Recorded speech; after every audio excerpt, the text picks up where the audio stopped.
Good morning. I'm going to call the meeting of the Board of County Commissioners to order on May 26th at 10 a.m.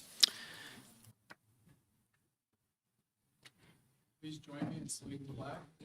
I pledge allegiance to the flag of the United States of America and to the republic for which it stands, one nation, under God, indivisible, with liberty and justice for all. Thank you. We'll move now to roll call, please. Chair Andreola. Present. Vice Chair Maria Luz Garcia is absent for the moment. Commissioner Hill. Here. Commissioner Clark. Present. Commissioner Herman. Here. Manager Thomas. Here. DA Large. Present. And I'm Jan Gala, Senior County Clerk. Madam, you have a quorum.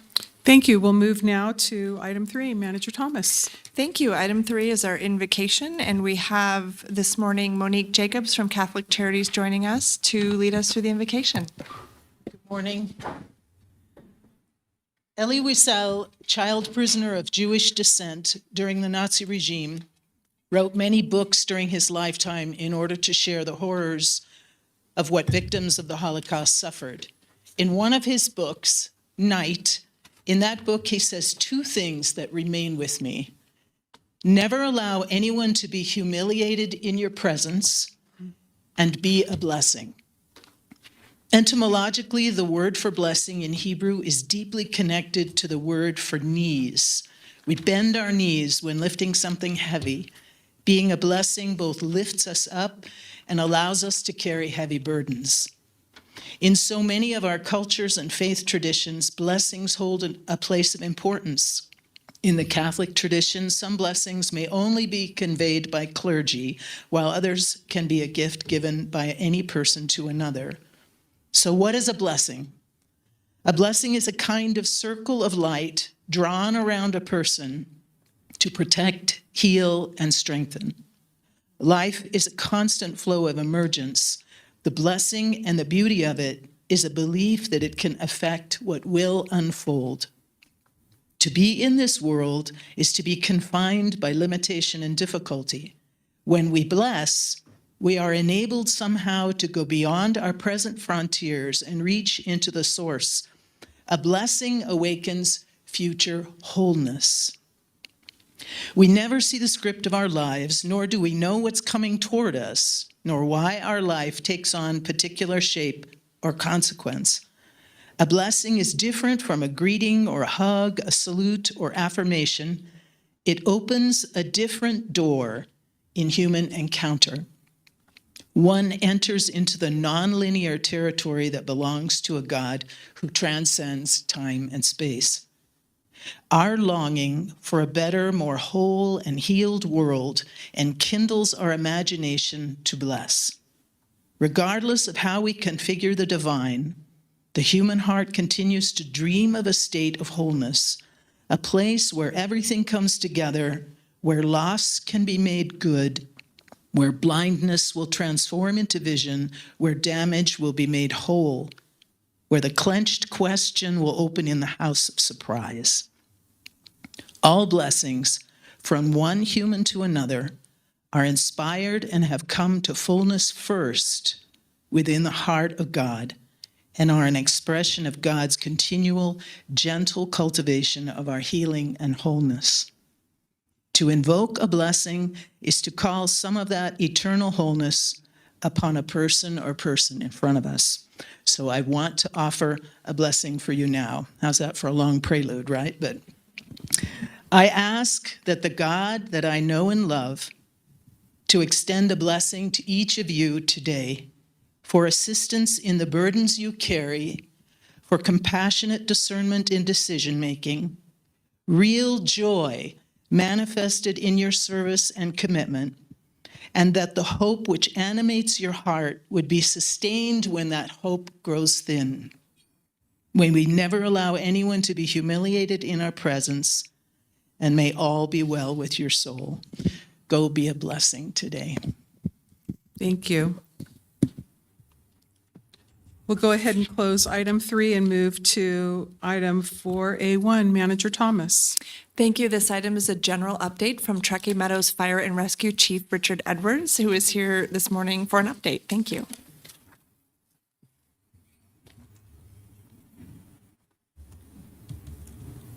Good morning, Madam Chair and Commissioners. Manager Thomas. Richard Edwards, Fire Chief for the Truckee Meadows Fire and Rescue. I appreciate the opportunity to come before you this morning and share some updates on the district. May is Wildfire Prevention Month, and across the West, that message carries more urgency every year. As May comes to an end, our attention to wildfire prevention remains steadfast.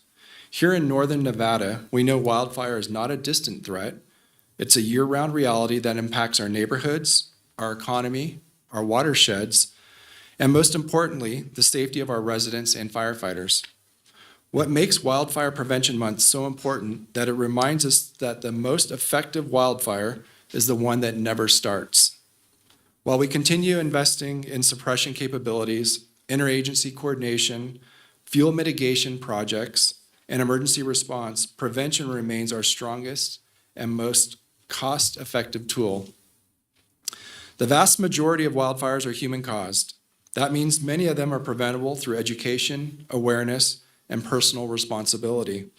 Simple actions matter: properly extinguishing campfires, maintaining equipment, avoiding parking vehicles in dry grass, ensuring tow chains are stowed properly, adhering to burn restrictions, and creating defensible space around homes. Last week, we experienced a 6.5-acre fire in the O'Brien's Pass area in the North Valleys. This fire began along the roadway at several locations, likely caused by a vehicle, a fire that could have been prevented.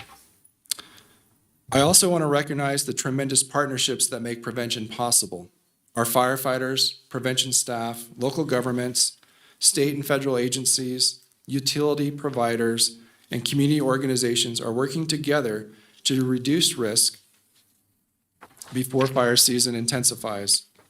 These efforts include vegetation management, public education campaigns, community preparedness events, and ongoing work in our high-risk wildland-urban interface areas. An important part of that community partnership is our volunteer firefighters. The Truckee Meadows Fire Protection District began as a volunteer fire department in 1972. We have a proud tradition of volunteer firefighters at TM, a legacy that still exists. Today, more than 40 men and women play a critical role in supporting emergency response, wildfire preparedness, and community resilience throughout our region as volunteer firefighters, serving from Gerlach, Red Rock, Palomino Valley, Silver Lake, and Washoe Valley.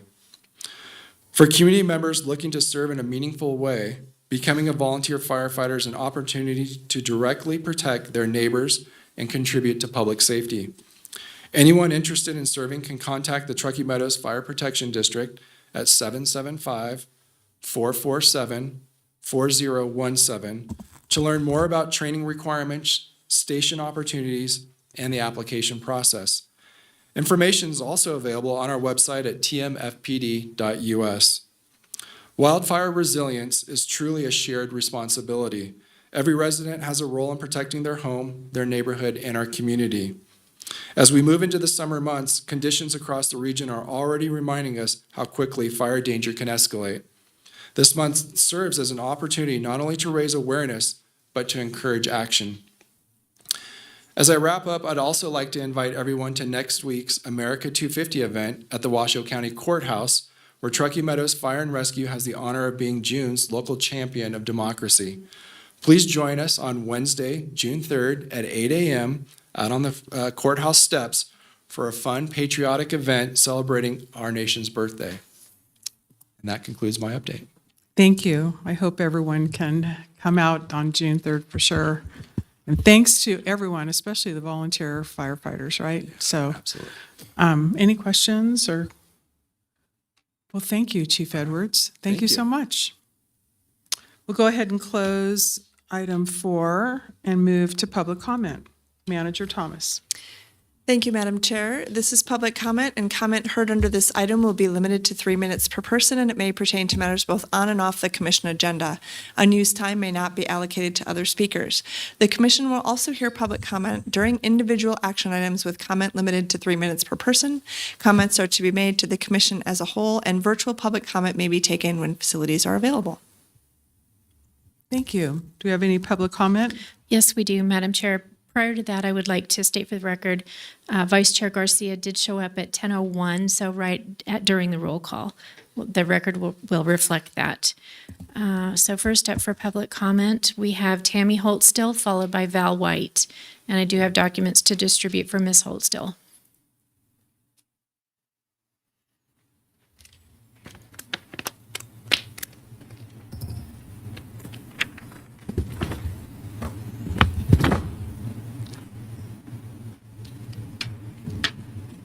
We'll get the overhead going.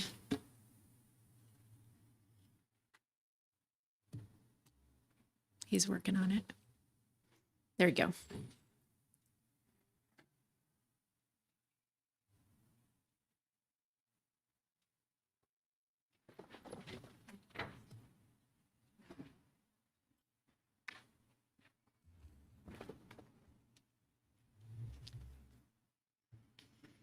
Thank you. You're going to get your steps in today. Okay.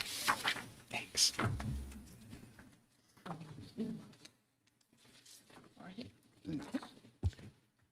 Tammy Holtstill for the record. Oh, this isn't up yet. Thank you. Hi. Tammy Holtstill for the record. There's two different things I'm going to talk about. This correlates with item number 26. But as you can see right here, this permit, I have contacted NDEP regarding your Washoe County sewer facility, and they do not show it being renewed. You are in violation of NAC and NRS for this sewer facility in Lemon Valley. On to item number 26 that you're doing a second reading of today. You just received some information. I would recommend highly that you go through it before you make a decision, even though I'm pretty sure you'll just rubber stamp it. But it shows right in here that one of the things that they're looking at is wanting an extension because the BFE hasn't been figured out yet. Well, your staff is not the appropriate staff to be doing a BFE. They are not qualified to do a BFE, per what the information I just gave you. Also, you will find in here that you will be violating, if you change the BFE, you will be violating 278-02-073, approving the RTC to move Lemon Drive up to the berm and reduce down our access points to Lemon Drive, which is part of the approval for this process, is RTC. So there's a lot of different moving parts to this number 26, but they've already had 8 years and they want to go to 12 years. But per NRS, after 4 years the first time, they should have had a final map to the Washoe County, and there was no final map. And that's per NRS. But yet they got an extension for another 4 years and they still didn't do a final map. So why are we going to extend this again when they're not following through with their final map? They're not following the NRS, and neither is your staff when they keep recommending that you approve these plans without having all of the paperwork done properly and in a timely fashion. These are the things you need to be looking at. You need to have your staff answer the questions. You need to understand the NRSs to know that things shouldn't be just approved to be approved, whether it's pay to play or anything else.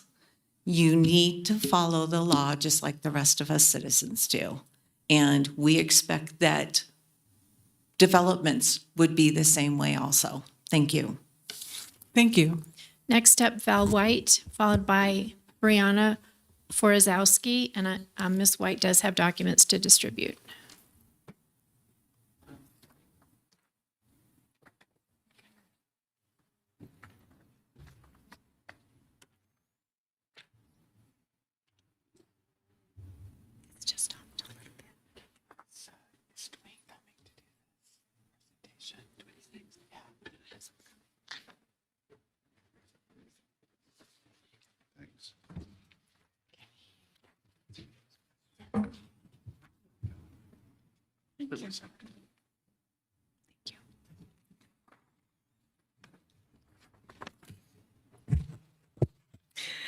I've observed Washoe's ballot processing department for at least 5 elections with 4 different registrars of voters and over 500 hours observing.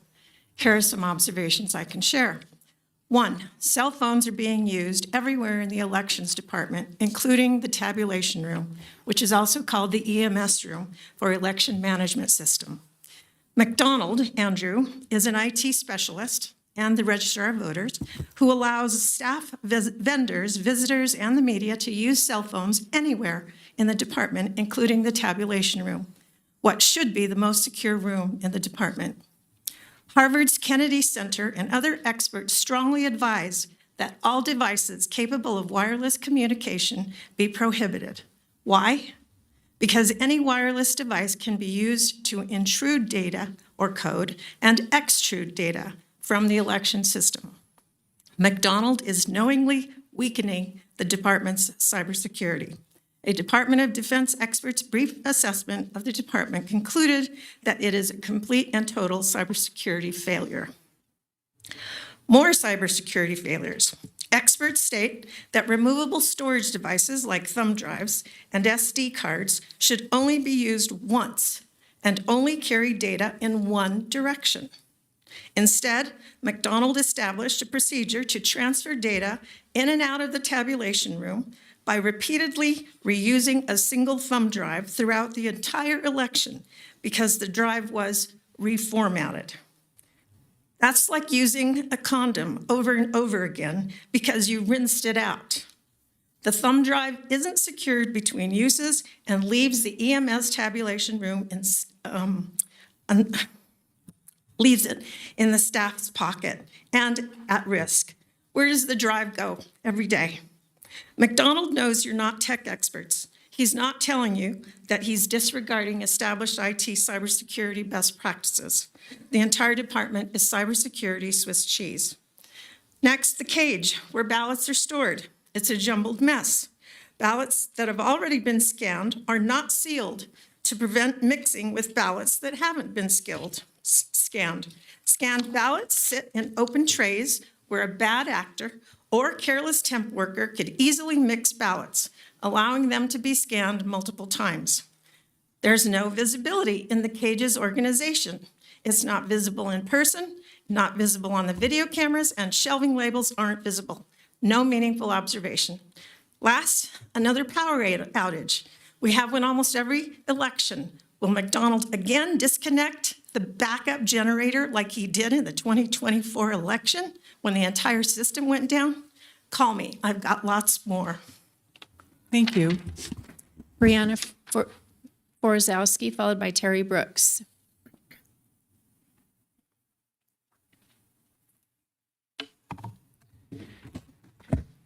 I have been observing our primary election at the mail-in ballot processing center and tabulation room window in the ROV lobby. I have spoken to you during past elections about security concerns within the ballot processing and tabulation room, and these security concerns continue. It has been confirmed and observed that employees that work in the processing room and the tabulation room are issued laptops with access to Total Vote, Nevada's voter registration and election management system. These laptops would access our voter information. It has been confirmed by the public information officer that these laptops continue to travel away from the processing room and out of the county building.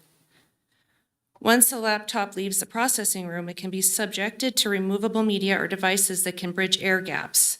The Secretary of State's election procedure manual states, Nevada election officials have a duty to safeguard voter data. Moving laptops in and out of the processing and tabulation rooms cause great risks to the security of our election. Theft of laptops is a risk.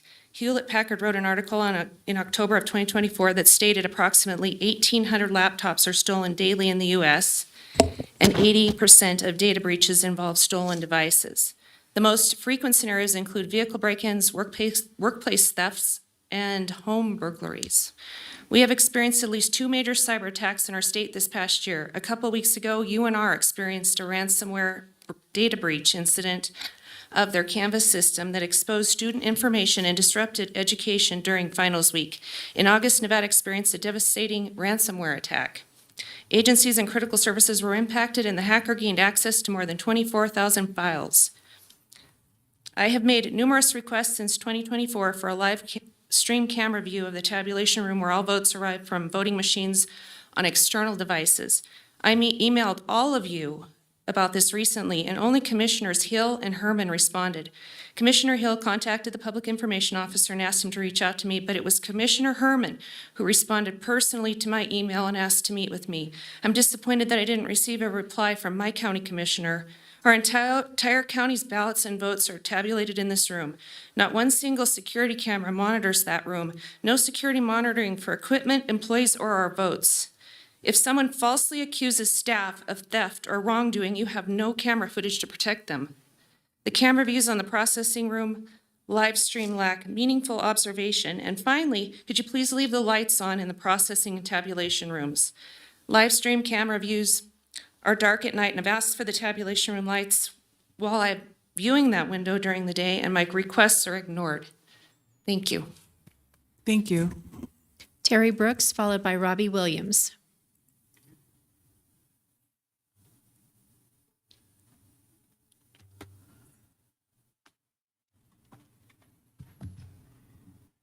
Good morning. It's me, Terry Brooks again. And today I feel the responsibilities to address discrimination against people with mental disabilities. There are a lot of different kinds of mental disabilities, some of which will make it difficult for certain capabilities. But the impairment of some capabilities can actually increase the focus on some other capabilities. If someone finds it difficult to focus on one thing, it might direct their attention to focus more on another thing. If someone finds it difficult to focus on what they hear, it may be easier for them to focus more on what they see.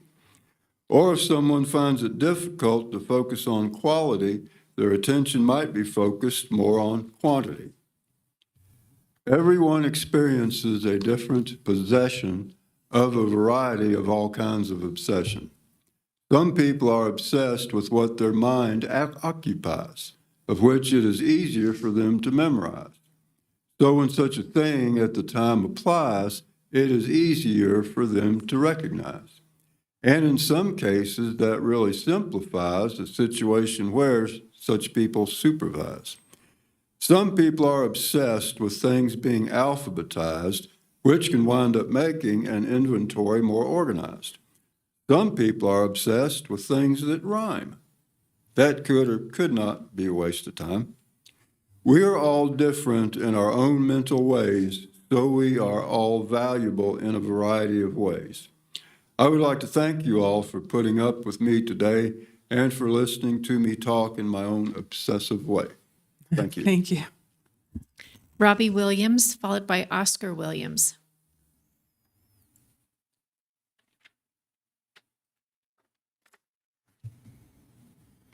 Hello, my name is Robbie Williams, and I would like this in the record, please.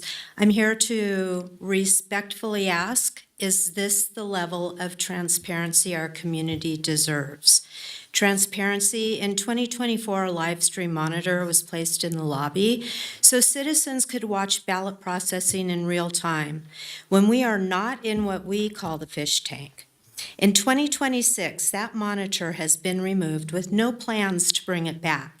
When we discovered 151 preloaded thumb drives in the tabulation room from the lobby Election Day 2024, we were only able to monitor them being counted and secured because we were watching that live feed in the lobby. If we had to be let into the tank, we could have been refused. Transparency, true bipartisan observation is essential and I believe legally required. The colored party badges are difficult to distinguish on live feed. Red for Republicans, blue Democrats, yellow independents, green for others, including the Communist Party of America, Socialist Party of America, Marxist Party of America, even the No Party. During my 26 hours of observation so far this year, Republicans were extremely rare in the processing room. On many occasions, there were 0 Republicans present.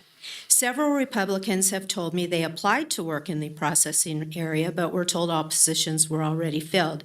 Instead, we see a lot of expensive county staff, overwhelmingly Democrats, using huge amounts of overtime. We also see a few independents and also the other parties.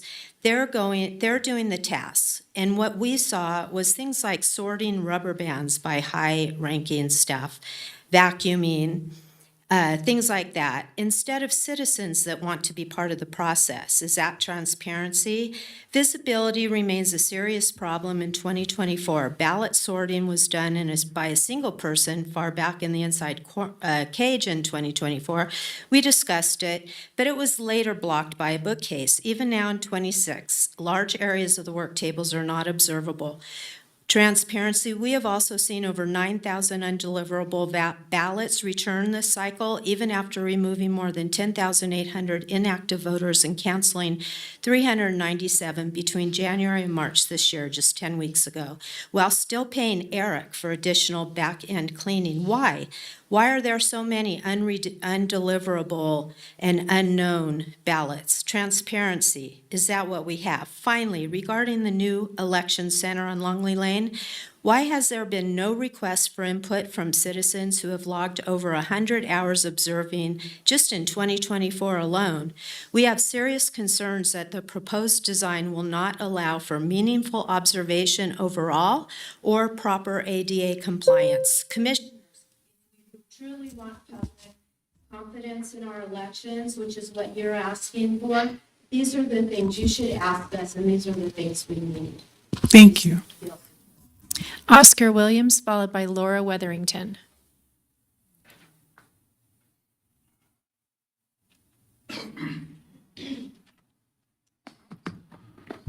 Good morning. Hello, Oscar Williams for the record. I'm here to put on the record that late in the day on Friday, I delivered to the county a civil and voting rights complaint regarding the sample ballot. I have a copy for the clerk and for legal counsel right now. Thank you.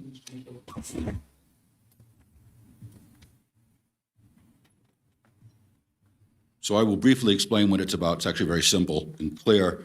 And then I want to talk a little bit about voter trust and the data transparency, with all due respect to what Robbie Williams said. By the way, no relation to me.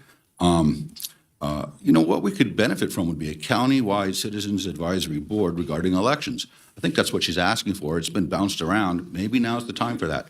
But let me get to my complaint, and then I'll follow up with that.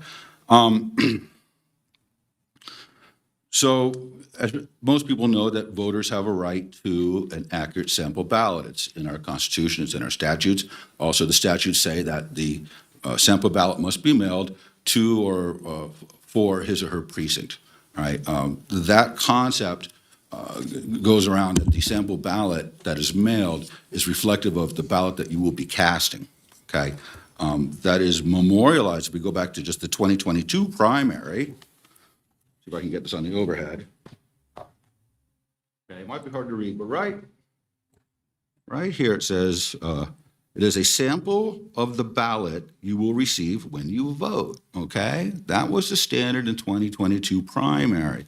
Now we go to the 2024 primary, and we've got the really nice colored pullout, but it's party-wide, it's not party in precinct. So it changed in the 2024 primary, okay? But then we get to the 2026 primary. Well, there's no pullout. There's no pullout, right? No pullout, there it is. But we get to go online, right? Here's the QR code. We get to go online to get our actually accurate sample ballot.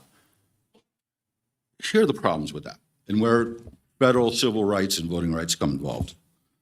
Not everybody has access to the internet. Not everybody wants to use the internet. Not everybody has the tools, computer, cell phone, printer, to do it. And so tens of thousands of people in our county they're being denied their accurate sample ballot, which is supposed to be mailed to them by party and precinct. It's that simple. It's just that simple, okay?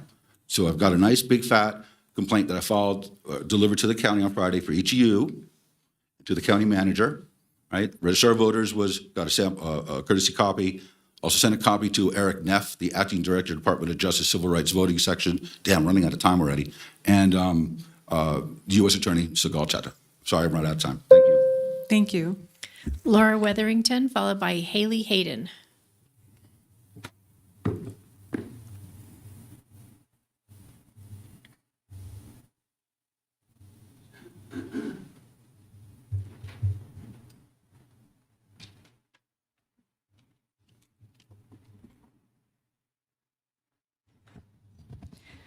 Laura Weatherington, for the record. Thank you for your service and for the opportunity to speak. I believe this board may soon have the privilege to appoint new trustees to the library board, and today I encourage you to do two things. First, to work with HR to develop substantive onboarding for new appointees so that trustees are prepared to carry out their duties.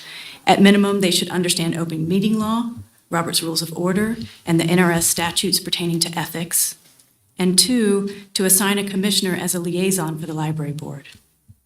To illustrate why I'm suggesting this, I will share a portion of my comments to the LBOT last week. To the library board of trustees, I said, I want accountability and I urge you to provide it. Imagine there is a member of the community who comes before this board and says, I am here on behalf of Group A to ask that 25 books be censored. Imagine, too, that the chair of that meeting is also a member of Group A, something the board chair admitted in two public places outside the board. But rather than disclosing this or recusing herself from the vote, she says she'd like to change the format of the meeting so that Group A and their supporters can speak for an unlimited amount of time. If you do not usually agree with what I say when I stand up here, then imagine the person I'm talking about is me. Would that feel right? Then imagine that there has been no public accounting of these actions by this board. Avoidance for me is not a sufficient response. While I now understand that a board member can only be removed for missing 3 consecutive meetings, I also think that this board could take other actions to clarify how they would like to deal with conflicts of interest going forward. Here are 3 possibilities. For your next meeting, this board could put on the agenda, 1, an action item recommending that the LBOT bylaws be amended to define conflicts of interest and require trustees to publicly disclose potential conflicts before casting votes. 2, an action item recommending that the bylaws be amended to require trustees to complete the Nevada State Library's trustee training. Or 3, an action item to collect questions for the BCC to consider with potential trustees, including asking if candidates belong to groups who may bring matters before the library board and how those candidates intend to deal with those situations. I hope this doesn't feel like an attack on a single member. I imagine anyone with strong convictions and without much prior public service could make a similar mistake. And that's why I'm asking this entire board to take a stand for honorable leadership now before the makeup of the board changes. Thank you, and thank you. Thank you. Haley Hayden, followed by Sandra Miller.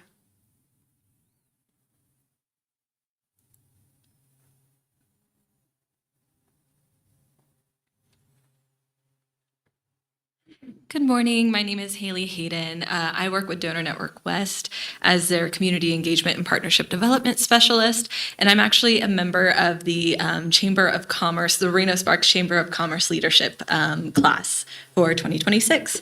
And one of the assignments that we were given was a civic engagement project where we are supposed to come stand before you all and give a public comment. So I am just here to say thank you for everything that you do. I have worked in the nonprofit industry in Northern Nevada for the last 8 years across a couple different industries, from children's literacy to animal welfare, and now in the organ donation space. And I have seen many of your faces at events, not only ones that for organizations I've represented, but for other organizations that I've worked with. And I just appreciate everything that you all do. So thank you so much. Thank you. Sandra Miller, followed by Ashley Muckway.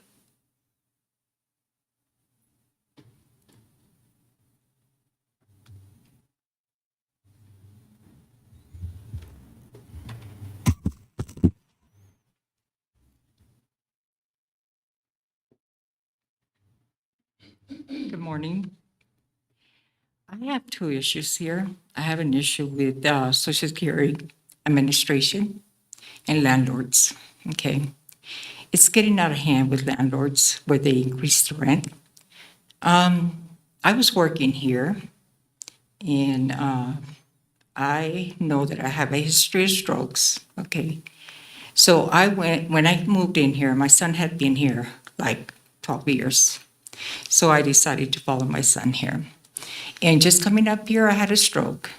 I went through Social Security for disability. I went 3 years living with my son in a one-bedroom. They denied me. They had all my medical records. They denied me. So I decided they said you can redo the whole thing. I said, what are my chances of winning? I said, so I'm going to take my chances of working. So I worked with the state of Nevada. I put my 2 worthless cents into Social Security Administration, and I had no car, okay? And I worked midnights, and sometimes I worked from Atlantis to my home.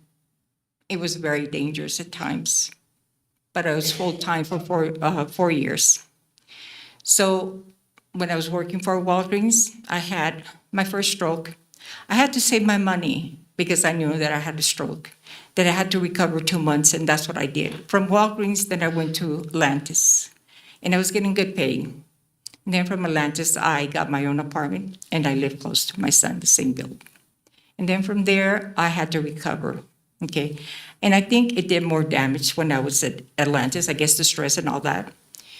So when I went to work for the other casino, can't remember because my memory, But anyway, they were training me for 3 weeks. Usually I'm a very intelligent person, okay? But when you have a stroke, it's almost like having an earthquake, okay? You have to rebuild everything. And sometimes it doesn't come to you, the memory. My speech changed, everything changed, okay? They don't understand that. So when I went to, I was going to apply for disability because I knew they're going to deny me again. So in 2024, when they had to let me go, because I couldn't remember things, I couldn't even open a register, and I've been working a register for a long time, and money. The first casino that I worked, I counted their money. Their money. Yes, my memory was gone, but, I recovered. So Social Security is denying me by saying that, all right. I think hopefully staff can connect you with some resources. So thank you for coming and sharing, but make sure on the way out that you stop and have a conversation so we can see what we can do. Yeah. Because they're not that honest. I hear you. No integrity, no honesty, honestly. I hear you. Yeah. Thank you. Next up, we have Ashley Muckway, followed by Heidi Soper.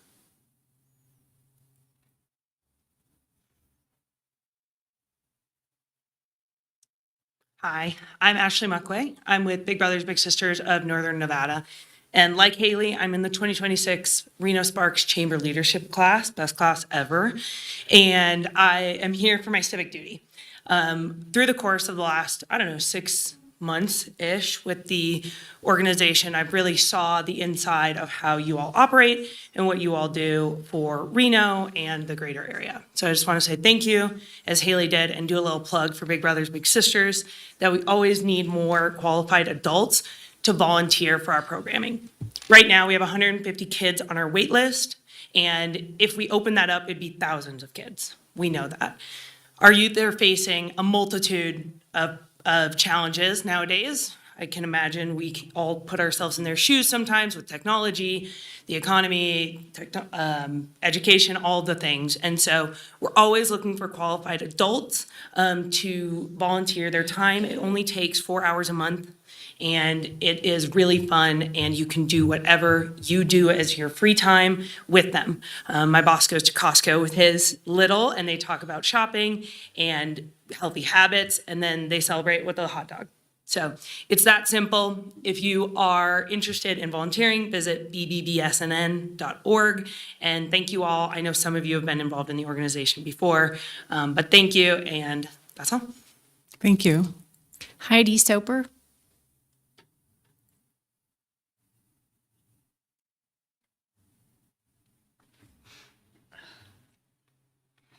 Good morning, it's me again, Heidi Soper. I'm currently chair of the Sun Valley CAB, and I'd like to speak on number 20 and 21. Commissioner Garcia is going to think I've lost my mind because I spoke with her this morning and said, oh no, I'm not going to talk, because when I read the enlarging of the Sun Valley CAB to include all of District 3, I thought I had lost my mind. And I wanted to speak with her first to make sure that what I was reading was actually accurate. And after speaking with Commissioner Garcia, I think it would be a wonderful idea, and hope that you guys all approve enlarging the districts that we have. It would help us here and help more people. We would be more diversified. We could represent a larger population, give you better and more information, concerns, and ideas. I do think that we're going to need to kind of reorganize a little bit so that everybody's included. I advertise our meetings extensively for Sun Valley. When I started going to the CAB, we had 6 people. Our last meeting, we had 39. So I'm going to have to figure out how to let everybody in District 3 know when our meetings are so that they all come and they're all heard. On number 21, the bylaws, I read through those and voted when they first came out, and they're all wonderful. It's basically the same thing, just reworded. We did mention one thing this morning when we spoke about leave of absence, which I do agree with. So I'm hoping that you will vote yes on 20 and 21. And if you vote yes on the bylaws, I'm encouraging that copies be made and every CAB have a copy. I know when I became chair, I had to fight for one. And I think that should be something that's automatic. Okay, I wasn't too unorganized. Thank you. Thank you. There's nobody else signed in. Thank you. We'll go ahead and close public comment and move to agenda item number 6, Commissioners and County Manager announcements. Thank you, Madam Chair. This includes reports and updates for boards and commission updates, requests for information, or topics for future agendas. I have a quick reminder that early voting started on May the 23rd. It goes through June the 5th, and of course, Election Day being June the 9th, so encouraging everyone to get out and vote. Also encouraging folks not to wait to mail in your ballots. If you're intending to vote in that fashion, please get those into us so that we don't get a big rush of those on Election Day. The earlier you get that in, the more we can manage the Election Day traffic with voters as well as those ballots. So that's I know the Secretary of State has been saying that too, so I felt it was worth repeating. So thank you. And thanks to the Leadership Reno Sparks people that were here. I'm class 2006, 20 years ago, best class ever. So. Who's counting? All right, Commissioner Clark, do you have anything? Yes, I've got several comments and then some requests for information, so thank you for asking. I want to address kind of what took place last week. It's been on social media and folks have been talking about it. Last week we had a budget meeting. We sat down here in the pit here in front and went on a long time. And I was never opposed to anything on the budget. I understand that, over 80% of the budget is probably employee benefits and salary. So there are a lot of things on the budget, but none of them rose to the level that I was unhappy with. So stepping out of the room was strictly to go to the men's room. I don't know how to address this, and I don't know if that rises to the level of the media attention that it got.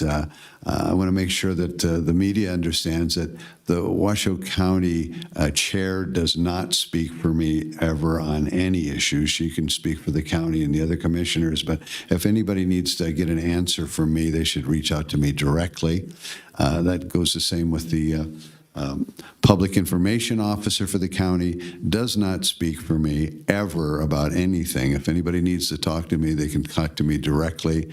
Folks know that they can reach out to me. But I want to find out what the exact protocol is if somebody's here and they need to use the washroom. Do we have to ring a bell? Do we have to blow a whistle? Do we have to get a note from our doctor? How do we resolve that? I had to step away. I watched the video of that. The chair said that she was going to ask me when I came back in about the vote, and has yet, a week later, has yet to ask me about that, either publicly or privately. So I just want to show you the hypocrisy that we continue to have here at the county. Lots of folks ask me, why are you a commissioner? Why do you do this? And part of the reason is, I like to study hypocrisy, and I see it here on a regular basis. And I'm going to give you a good example. As the assessor, an assessor is just another word for appraiser, valuing things, making comparisons and contrasting. Well, last election cycle, we had the county manager take off right in the middle of the election season for about 30 days. That didn't get the scrutiny that me walking to the men's washroom got. Okay, that's some real hypocrisy. We had the county manager take 30 days off right in the middle of the election season, and he might have had some health issues, fair enough. But several days later, he was filmed and witnessed in a bar drinking. I mean, was that self-medication for his whatever we might have had? But we didn't get the same scrutiny that I got for walking to the restroom. Isn't that amazing? Isn't it amazing that other commissioners go to the restroom and it isn't called out, the chair doesn't enter it into the public record, the chair doesn't make a big deal out of it, the chair doesn't have interviews with local media about this if somebody else goes to the restroom? That's some real hypocrisy. So that's my comments, and now I've got some questions, because thinking about the hypocrisy here and how that rose to the level of the scrutiny that it did, I've got some questions that I'd like some information about that I think are real news stories, and I'd like the news media to maybe look into this. I want to start off with an investigation that the county paid for. Keep in mind the county has probably at least 100 attorneys on staff. We've got an HR department that is very, very well paid. And when somebody needed to be investigated, that for whatever reason, I'm not going to mention their name or what the investigation was, we hire an outside investigator. I'm looking for highest and best use of county funds, highest and best use. We paid $55,000 to investigate the former head of the CARES campus. And I'm not going to get into all the allegations that were there, but whatever it was, $55,000. That isn't the best and highest use of the county's funds as far as I'm concerned, when we have probably at least 100 attorneys working for the county, and or paralegals and or other folks that work at the legal department for the county. We've got an HR department, and yet we spend $55,000 for this investigation. Could we have got it cheaper? Why did we have to use the same law firm that always does the county's investigations? Why do we have to pay these kind of, most people would think are outrageous dollar amounts for an investigation? So I'd like the information I'd like to have is how did we determine that was the best company to use? How did we determine that was a fair price? Who did the negotiations? Who asked if the dollar amount of what it might cost to do this investigation before it happened? And did anybody negotiate to try and get a better deal for the citizens? That's number one. Number two, I want to talk about the CARES campus. The county has hired somebody and pays them $100 an hour to give tours of the CARES campus.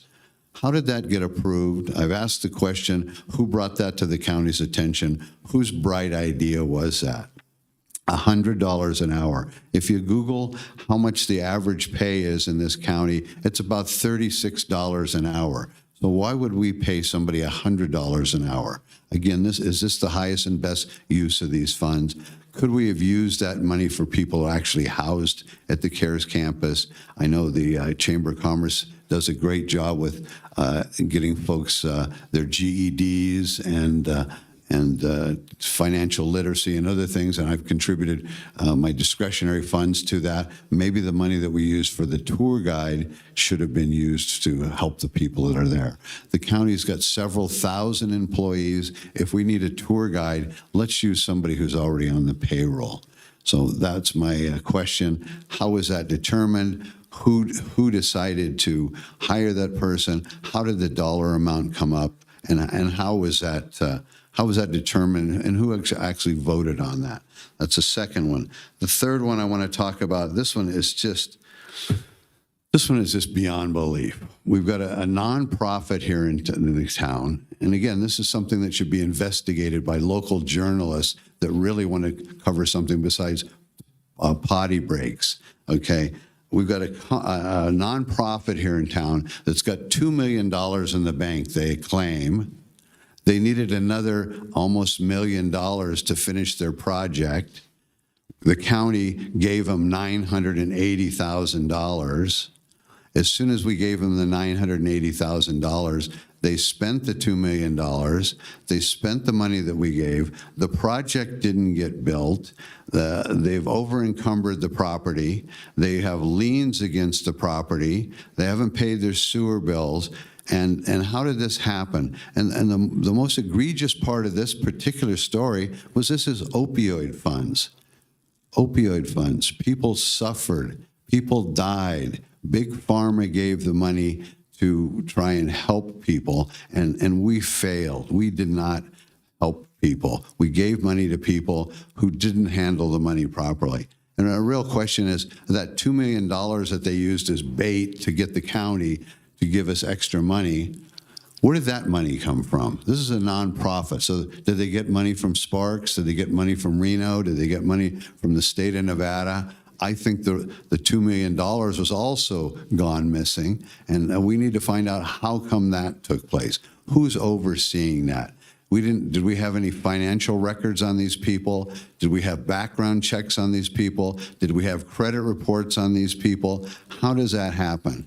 And another weird twist of fate, the same person who is the chair or the leadership in a leadership position of this nonprofit is also one of the leaders of the data center group. Can you imagine that?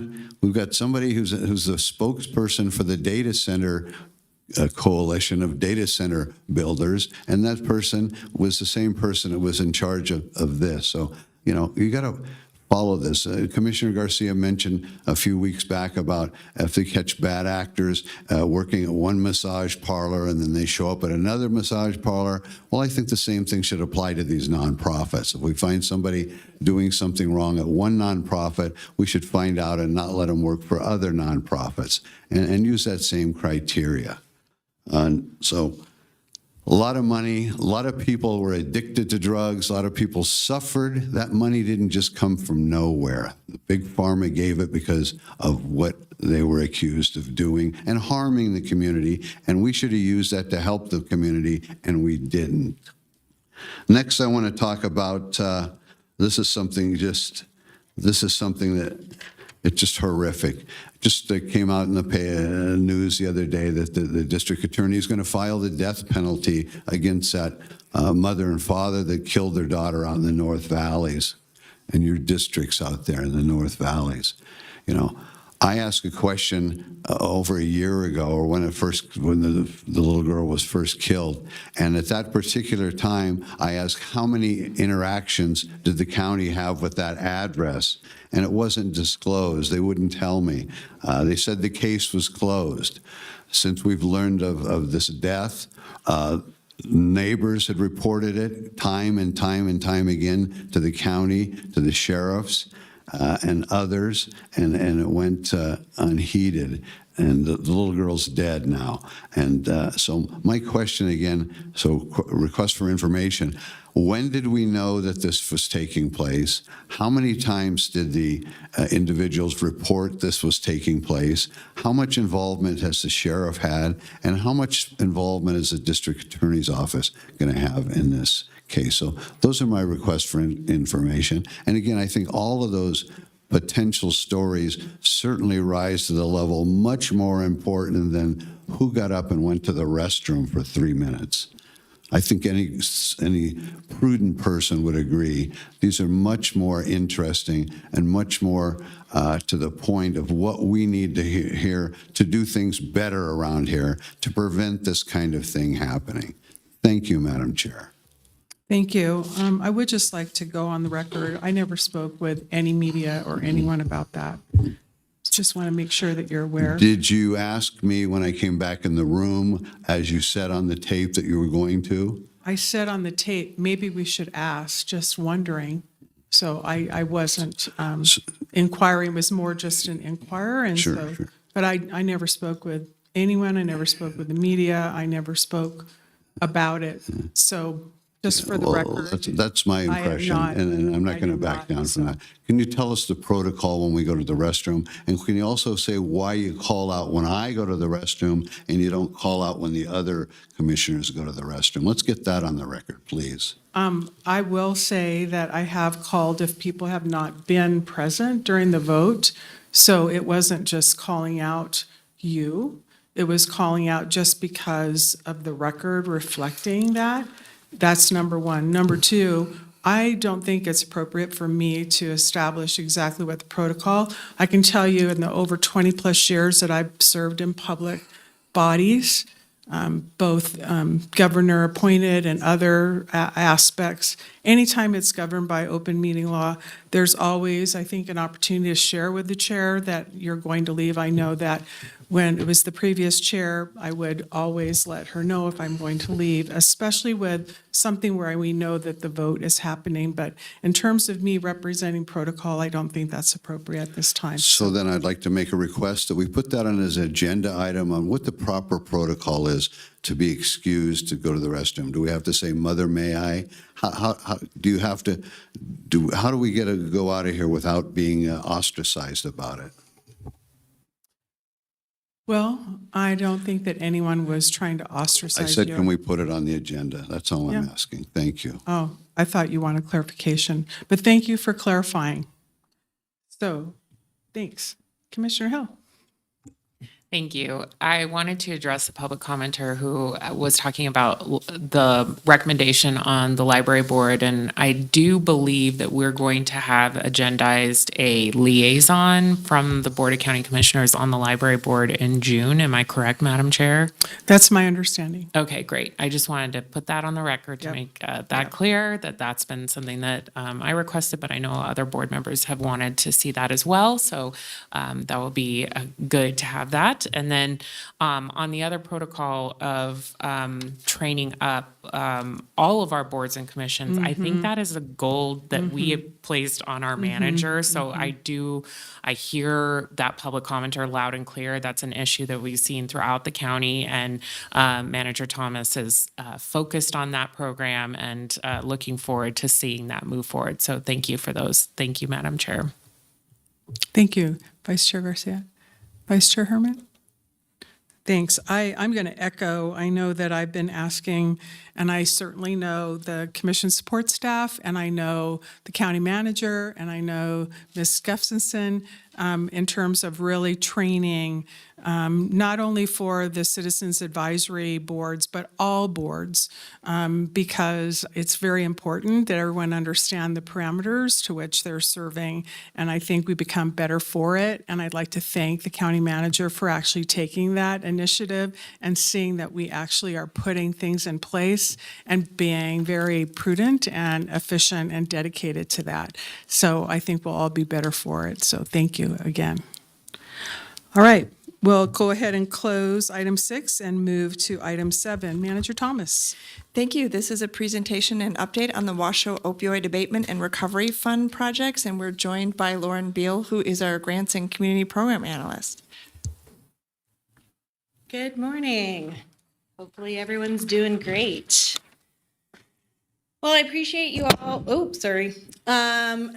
It's working. I'm making noise. That's the good news. I appreciate you all letting me speak a little bit today. I know in December, after I presented the most recent needs assessment, there was a request to have me talk a little bit more about how the funding has been spent, what's been going on.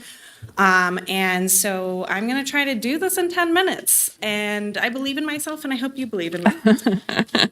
So here's our timeline so far. We started this back in 2023 when funding first started coming in. That's when the county did the first needs assessment in response to the state saying, in order for the county to get funding from the state, the county needs to have a needs assessment conducted every 4 years. This needs assessment was to cover 2023 through 2025. Then we did a notice of funding opportunity in early 2024 and launched our first awards in September of 2024. Those will be ending on September 30th of 2026. In 2025, we spent a year doing a needs assessment process. I brought that to you all on December 9th, and it was approved as well as our funding plan. And we have then now been in process of working on our next set of awards for our notice of funding opportunity, which will hopefully be coming in next month. And so a little bit more detail on all of those things. That's kind of the big overarching where we've been, how it's been going. So our current snapshot, although we just found out today that another 93,000 was wired over from the state, so this number is a little wrong, but we have received 11.43 million of the over 40 million we're expected to receive. And we've allocated just over 5 million to grants since July 2024, and 2.97 million of that has been spent so far. So our 2023 needs assessment had 5 top priorities. We wanted to make sure that we were getting access to care for uninsured and underinsured Washoe County residents. We wanted to make sure that our emergency departments were providing buprenorphine in emergency settings. We wanted to make sure there was outreach and education on overdose prevention. We wanted to have child welfare best practices for supporting families impacted by substance use, and increase access to detoxification and short-term rehabilitation. So on our website, there is this very detailed dashboard, and you can get to our website if you just Google WOARF. It is the top finding usually because not a lot of things are called WOARF. But it has all of the things that we've funded so far. It's got all of the money we've received each year from each different pharmaceutical company or distributor that was sued, as well as project descriptions. And you can click on buttons to see things dialed down more. So this page just kind of has an overview of what that original needs assessment included, as well as some of our initial awards. And then there's another page that shows a little bit of how that funding was spent and what it went to. So nearly 900 people have been connected to treatment or services by our grantees. We've had over 5,000 doses of naloxone distributed. We've had participants connected to peers to help them in their recovery, as well as making sure that people are, moving from being contacted and connected in community to going into treatment. These are kind of the big level performance measures that we have multiple different projects looking at, but we also have additional details from each project talking about how the differences they are making with our community look. Oop, went too fast. So our first priority was making sure that uninsured and underinsured folks were getting access to treatment. And here's a little story that was shared with me about a client with OUD coming in, having recently relapsed, and were experiencing a significant financial loss due to their co-occurring gambling addiction. And they had lost $20,000. The client was connected to their behavioral health walk-in clinic through the justice system, allowing for rapid access to care without additional barriers. Following this initial connection, the client was enrolled in medication-assisted treatment and intensive outpatient program services. The client remained actively engaged in treatment throughout both of these different services. They graduated in March of 2026 with perfect attendance, and the client only had one no-show, one same-day cancellation across all of their behavioral health appointments. So they have now obtained employment and successfully maintained their job while participating in their services. And they've had some unique services provided to them as a result of there not being enough gambling counseling services in the community, that they were able to kind of start building this track around this person and recognizing that this was an ongoing need in the community. And the client is now transitioning out of transitional living and into permanent housing. So this is just one aspect of how having rapid access to treatment can really impact somebody's life. Our second priority was emergency department, buprenorphine, and care navigators. We didn't actually have any interest from the emergency departments initially on this particular priority. So what I've been doing subsequently is meeting with our different emergency departments, trying to build connections and get a little bit more buy-in to this and see if that they can fill this need on their own within their own models. Overdose prevention and education, we funded 2 different projects. One person in particular was impacted by our outreach navigators within this, who were able to connect them to a recovery housing program, and he was able to graduate from that program because of interacting with some of our outreach people who originally just were trying to make sure that this person didn't die. It went from, we're gonna make sure you don't die, to we're gonna make sure you thrive. So it's a really important kind of in-between pathway to make sure that people are able to connect into further services. Our child welfare best practices, this is our Crossroads Families program. So this is expanding the Crossroads model to a family unit.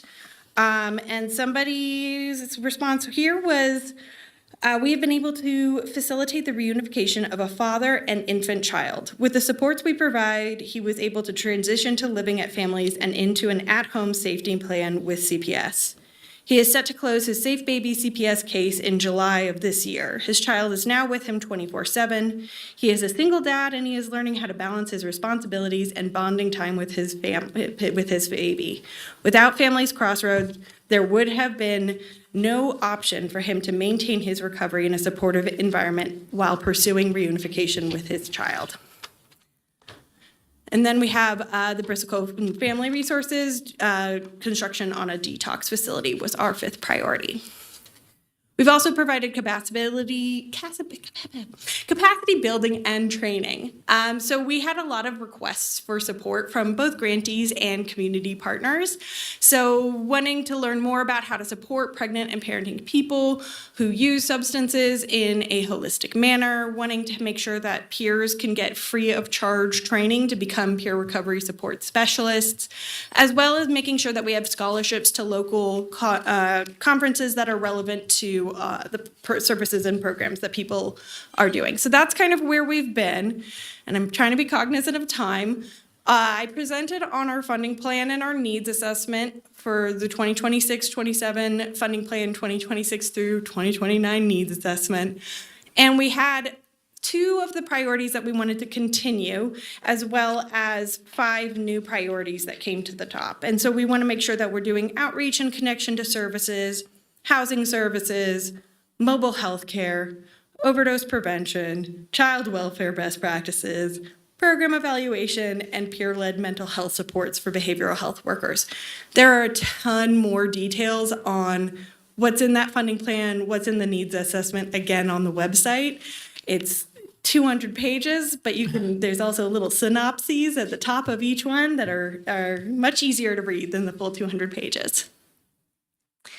So our current amount of funding available is $5.6 million, almost 5.7. We're going to have a specific line for capacity building and community support, and we have 5.5 that we made available to the priorities going forward, as well as this emerging needs fund to make sure that if there are things that are coming up in between our funding plan cycles, that we're able to meet those needs and identify and bring funds to them immediately. In December, you approved $1 million towards the Human Services Agency Housing and Homeless Services to do a request for proposals and contract outreach. I think that came up at the last board meeting. I'm getting a nod from Manager Thomas. And so that's been, moving right along.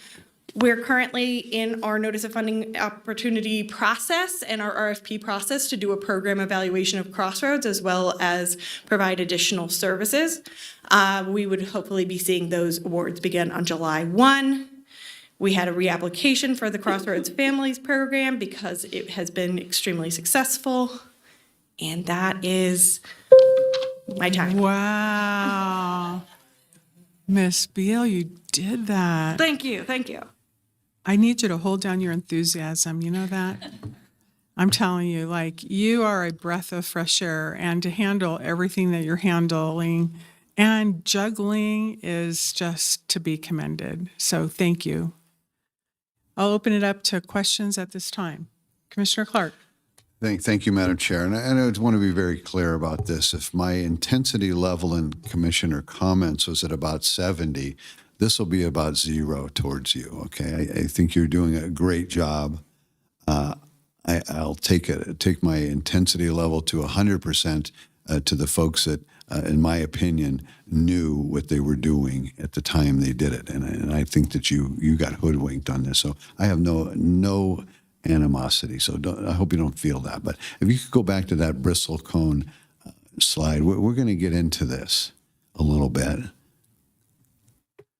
So this is the project I was talking about, folks. This particular project is, and I'm going to ask you, tell us a little bit about this. Did these folks claim that they had several $1 million, $2 million in their bank and they just needed a little bit more money from us to get this project finished? Is that the story? Madam Chair, can we take 5 minutes? Yes, thank you, Mr. Large. We'll go ahead and recess for 5. Thank you. I think that's quicker than 5 minutes, but I'll open the meeting back up from recess. Thank you, Commissioner Clark. Thank you, Madam Chair. So these are, at this point, allegations, okay? So let's frame it from that standpoint. It has the appearance of monies were used as an inducement to get the county to add to their funds to do something. Is that a correct statement? Yes. Okay. So, and it didn't materialize. Is that a fair statement? Yes. Okay. So what I'm trying to get across is not particularly this particular case, but I want to make sure that there's safeguards in the future with the county so this poor lady doesn't get in a situation. I'm trying to protect her and the county.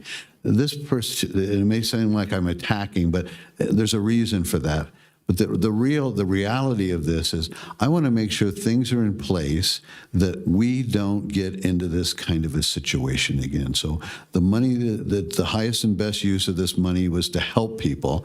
And if it vaporizes, it doesn't help people. That's the point I'm trying to get across. So I hope it's taken in that spirit, is how do we protect her, let her do her job to do the good work she wants to do with this money, and make sure that,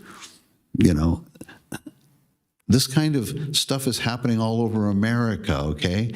California money's evaporating. Minnesota money's evaporating. Let's not have money evaporate and vaporize in Washoe County. Let's put some safeguards in place that protect this At the end of the day, we're trying to use this money to help people who are addicted, people who have suffered from that, families that have lost loved ones over this, and to have other folks get this money and not use it for the purpose it was intended to be used for, that's my outrage. And I hope folks can understand that and not think I'm just trying to pick on people and snipe at this thing, but how do we put that in place in the future so this type of thing, alleged type of thing, doesn't happen again? That's all I'm trying to get across here. And I hope you understand that and you don't take it personally, because it isn't meant to be that way. So thank you. Yeah, and we have changed a lot of our protocols for this more recent round of funding, and I do sincerely hope and believe that this won't happen again. Thank you. One last comment. People have to understand, whenever there's people and money involved, this is one of 10,000 other kind of things. I mean, ask the people who run casinos, ask the people who own stores, ask the sheriff's department. You plug one hole and other ones pop up. So let's put some safeguards in place before it ever has an opportunity to morph into some other kind of a thing like this. Thank you. Any other, Commissioner Hill, do you have anything? Vice Chair? Yes, thanks.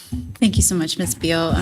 First and foremost, to the folks that are involved in this world, prevention, treatment, recovery, thank you for all your hard work. Our community wouldn't be the same without you. And Ms. Beal, you've been able to connect so many dots with so many different organizations and build those long-lasting, trusting relationships with folks. So you've done an excellent job. We all know that, substance use disorders, they intersect all across society. Doesn't matter if you're rich or poor, if you live in a good neighborhood or not, and it doesn't matter what you do for a living. It impacts families across the board. And these settlement dollars really are a second chance for people to get back on their feet. And I think the most beautiful thing about this is it's nonpartisan. It doesn't matter. It shouldn't be politicized. Substance use is impacting communities throughout the nation, especially in Washoe County. And we see it touch our, child welfare system, our jail, so many different aspects of what we do here at the county. So this is really critical work. I have a question about how you collect your data. So on this slide where you had the pie chart and the you said 900 people are connected to treatment or services by grantees. Can you remind me how you collect that data, what your communication is with the different agencies? I know the dashboard is alive and well, but if you could talk to me about more of the nuances there with the data collection, that'd be great. Yeah, absolutely. So each grantee is required to submit a quarterly report alongside any funding reimbursement request, showing what they've done each quarter. And that includes a narrative piece telling me a little bit about how things have impacted people, what the stories behind the numbers are. And then in addition, we created a spreadsheet dashboard thing for each grantee that has they have to put in the different people that they've served, de-identified, and then answer questions about them. That then calculates out how many people were connected to services, how many people stayed in services for X many number of days. We have a lot of different things that we're looking at within that, and it's a little unique to each program because they're not exactly the same service, right? You can't ask the exact same service of somebody who's providing medication-assisted treatment program as somebody who's doing outreach to vulnerable populations to connect them to services. They have different needs. So the big things that they all do, we try to have the same exact measure, and then we kind of do some more nuanced stuff for each project. And then we look at that with them and say, okay, how are you doing on your performance measures? Where are we going? Are we meeting them? And make sure that if there are things that they need to be doing or adjusting to meet those performance measures, that we're having those conversations proactively. So I think my follow-up question is, at what point, and maybe this is a question to our manager, will we as commissioners know how far we're moving the needle in particular areas? Like, for example, we had a presentation from our medical examiner a few weeks ago talking about the emphasis on upstream services and, preventing these things from happening. And she gave us some statistics on overdoses in Washoe County. So where along that process and the data collection will we be notified, or will the community know if we're decreasing the amount of overdoses that we're seeing in Washoe County, and same point with child welfare or the jail, if there's other key indicators besides the quarterly report. That's something I'm definitely working on, building out an additional dashboard page of kind of what these community level measures are. Where are we moving as far as, number of people who are overdosing? We are seeing a reduction. I know that Emmy talked about that. But also other questions. We want to be able to partner with our emergency departments to see how many people, if we're doing this mobile health work, how many people are we diverting from the emergency department and providing care in community instead of this high level, highly expensive care. So we're building that out, especially now that we have a new set of priorities and things that we want to focus on, to kind of have performance measures for each one, and that will have its own dashboard. And I would hopefully have that for you in 6 months so that it's time for the new projects to onboard in July, and then we'll have some initial data by that point. Thank you so much for all your hard work, and it's nice to know that we can actually put dollars behind recovery, which hasn't always been the case. Thank you. Commissioner Herman. Well, thank you. We're looking forward to seeing. I actually had that same kind of question in terms of seeing where the needle's, rising or decreasing. And again, thank you for all your hard work and for everything that you do. We know that you're a small but mighty team, and I think the results of the collaboration in the community shows. So thank you so much. Thank you. So we'll go ahead and close that item, and we'll move to 7B1. Manager Thomas. Thank you. This is a presentation and program updates by the Washoe County Sheriff's Office, Human Services Agency, Pretrial Services Division of the 2nd Judicial District Court. This is on the pretrial services post-sentence supervision and our Support in Treatment, Accountability, and Recovery, or our STAR program. We're joined by several members of our staff. I'd like to, they'll introduce themselves, but for the record, it's Abby Jacobin, who is our CFO. We've got our pretrial services manager, Angie Winke. We've got Lieutenant Jason Phillips here, and I think Kara Paoli as well. Ready? Thank you. Yes. Good morning, Madam Chair, Madam Vice Chair, members of the Board of County Commissioners. Abby Jacobin, Chief Financial Officer, here to give with our experts a quick 10-minute update on the dissolution of the Department of Alternative Sentencing and where those three functions have gone, and how those programs are going. So this is an update for you. And if I can, here we go. If I can just give you a quick agenda here, I'm going to set the stage with a couple of points so that they can get really into the meat of things, because these really are our experts here. 2 points that they wanted me to make are, as we dissolve the Department of Alternative Sentencing and move the employees into the different departments of the 2nd Judicial District Court, the Sheriff's Office, and the Human Services Agency, there was natural staff turnover. The teams have worked seamlessly together to keep those three services, the pretrial services, the post-sentence supervision, and the STAR program going. So they are to be commended for that, but there were some turnovers and some new training needed. In addition, and this is something that I forget myself sometimes, as we were dissolving Chapter 11 and putting those functions into their new areas, we learned that the funding for the personnel portion of the STAR grant was removed. So this team has lifted mountains to keep that program up and running, working with all stakeholders to keep the STAR program as successful as it is. And so now, to keep time, I'm going to turn it over to Pretrial Services Manager Angie Winke for her portion of the presentation. Thank you. Thank you.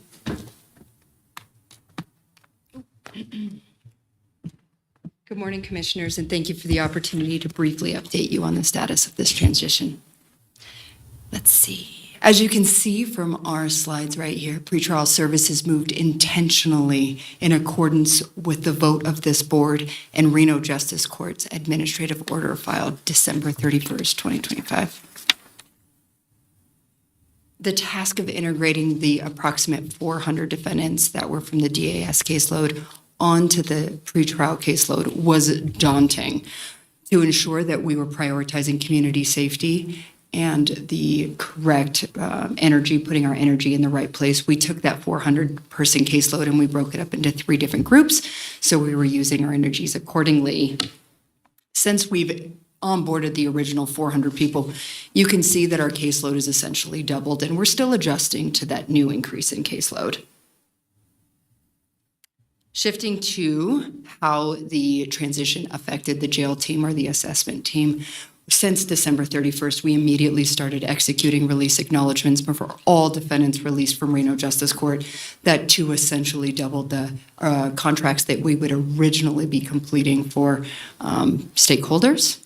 In December 31st to be exact, into January 1st, we started working immediately with stakeholders, including booking staff, to help them transition into this as well.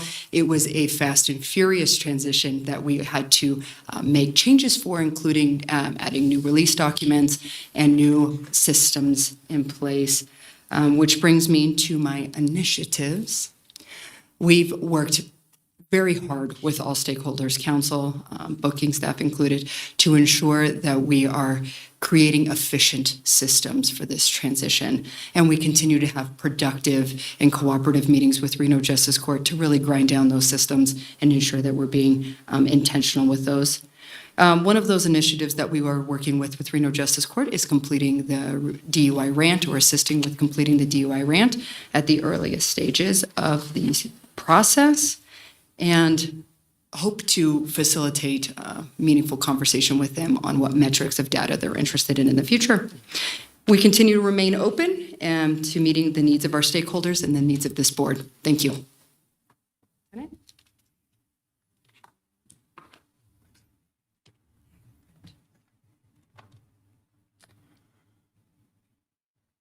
Jason Phillips, Lieutenant, Washoe County Sheriff's Office, for the record.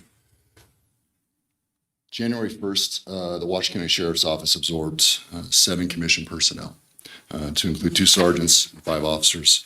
During the transition phase from DAS, we didn't absorb any case managers. Since that time, and beginning January 1st, we began getting the commission staff specifics training for the Washoe County Sheriff's Office in accordance with our policies, and that's also to include specifics backgrounds for them. All while the officers and the sergeants were completing this training in these backgrounds, they did continue to service the community through the probationaries methodologies that we could afford at the time based off of the number of officer hours and their limited capacity to be in the field. One of the things that I would like to commend, much like my counterparts, is the cooperation between the different agencies, the courts, the Second Judicial Court, Angie Winke, Reno Justice Court, Judge Birchie. They have all been instrumental in this process due to the aspect of the Sheriff's Office having to develop an entirely new program based off of some of the past practices that may work for us. Upon assessment and evaluation of things that we'll need moving forward, we're currently working on hiring 1 full-time intermittent staff to assist with administrative investigators, and also to include a funded position for fiscal year 27 for a case manager. This is going to allow us the opportunity to have the civilian staffing doing the case management, as well as reporting with the courts, doing follow-up with community programs, and this will alleviate the responsibilities for the commission staff to return to the field where they need, and they'll do their best work. We've also been working with AberHealth, which the other entities with their stakeholders have been utilized for testing. We're hoping to open up regulatory testing for the field of the probationaries that we have now. As a result of the transition for the 7 personnel we have, we're also looking to fill 2 positions, or correction, fill a commission position for what was lost during that transition. That'll also alleviate some of the burden of the caseload that the officers have. Currently, we're at an average of about 267 probationaries. With the 4 officers that I have assigned to me, that breaks it down to about 66 individuals per probation officer.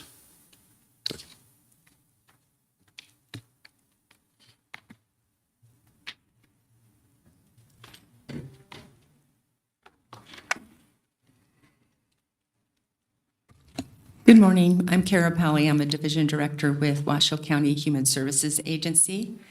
And our portion of this presentation is about the STAR program, and that stands for Supportive Treatment, Accountability, and Recovery. And that's exactly what it encompasses, is a diversion program to give individuals a chance to become productive and to be part of a community, and to hopefully give back in many different ways as they move forward.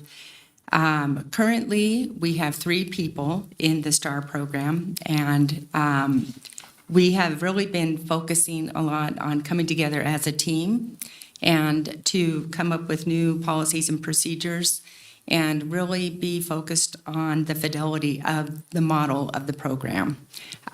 So that's our team who's here today.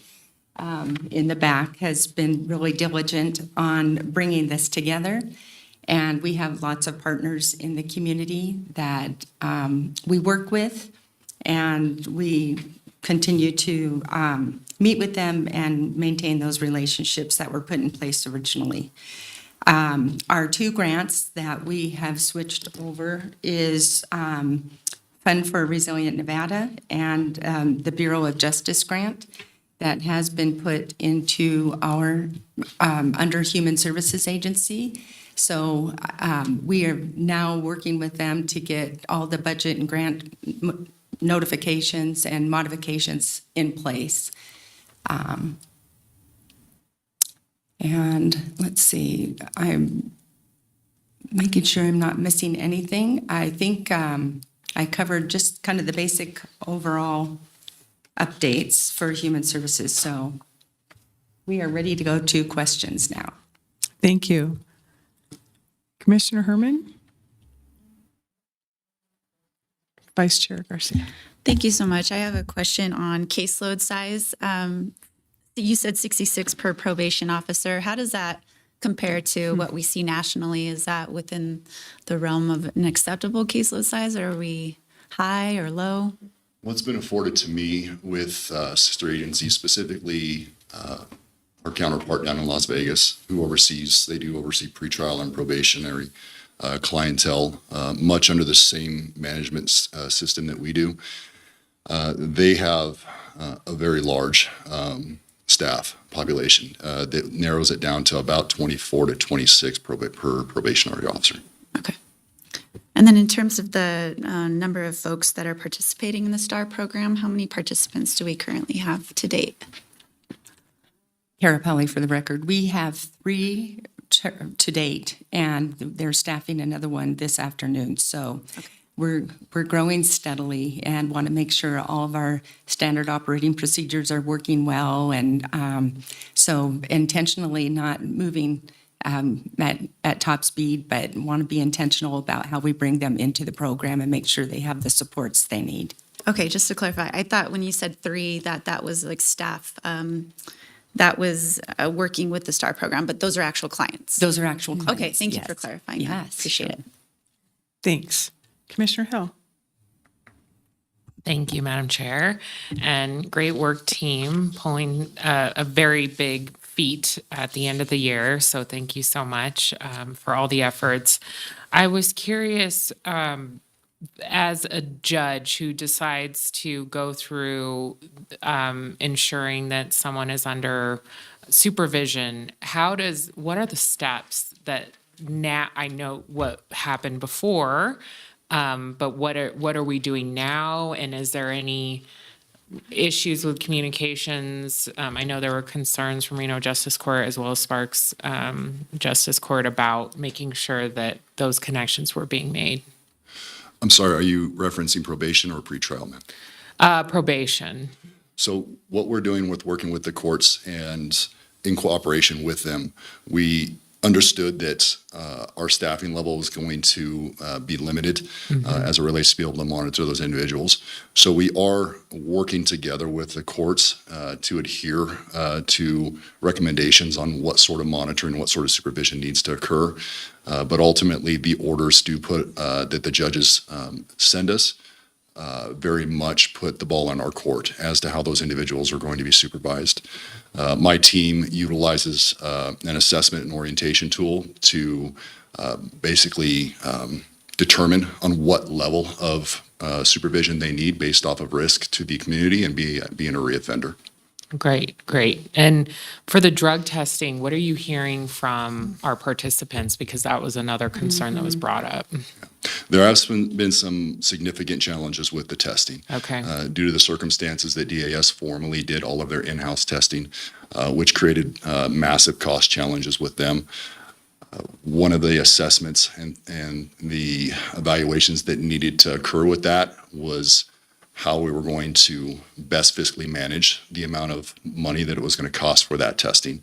Based off of that assessment, we've come to the assertion that we do need to outsource through AverHealth to get that regulatory testing.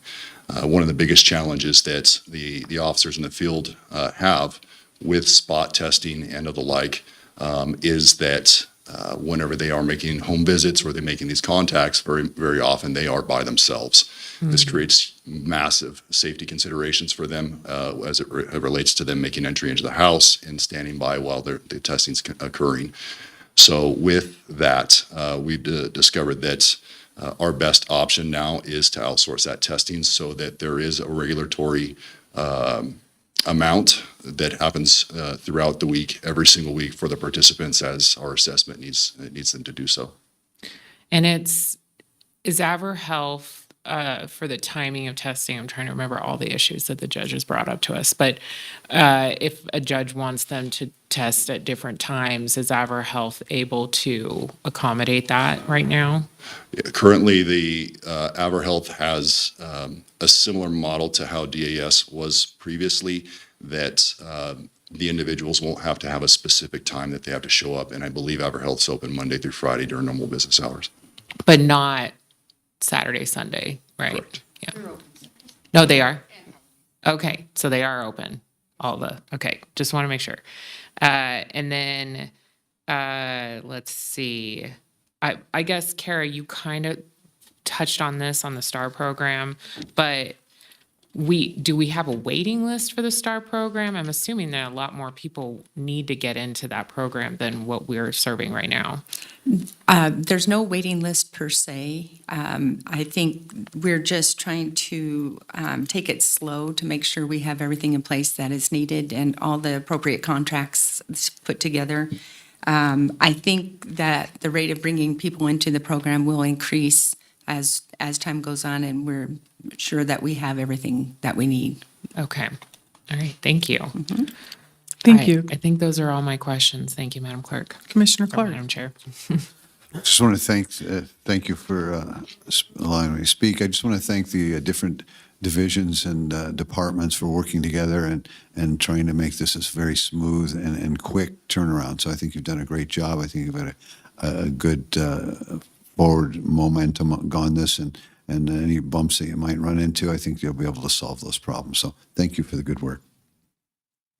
Thank you. I really want to thank you all for being nimble and pivoting and figuring it out, right, as you go along. But more importantly, being cognizant of the previous stakeholders, current stakeholders, and any future stakeholders, and that transition. Because I think the STAR program is a great program, and I think DAS and all of the work that you do, that's really important. And so a lot of the questions I had already been asked, and so I'm not going to repeat other than to say that we recognize that that transition had a history. And so Ms. Winkie, as an example, you and I met and changing the forms and looking at that and, looking at the STAR program and looking at how you administer the testing.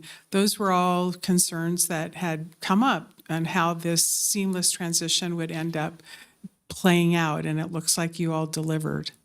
So thank you very, very much. We appreciate it. And I did have one question on the AverHealth. Is there anything that you need in terms of additional, I know that you spoke about additional staff, but is there anything that you need besides people and money? No, usually people and money, but I'm just curious.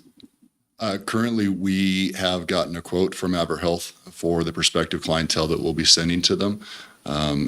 Once we have assessed that through our fiscal and our accounting, that's our next step into that process. I fully suspect, based off of the number of individuals that even each respective court is sending to AberHealth based out of whatever funding that they have, that what presumptive number that I can come up with, it may change. So I would just prepare you for that if in the event that it does happen. Well, that's what I was wondering, because if you're going to add it, there might be some additional items that we might see again. So I'll leave that to y'all.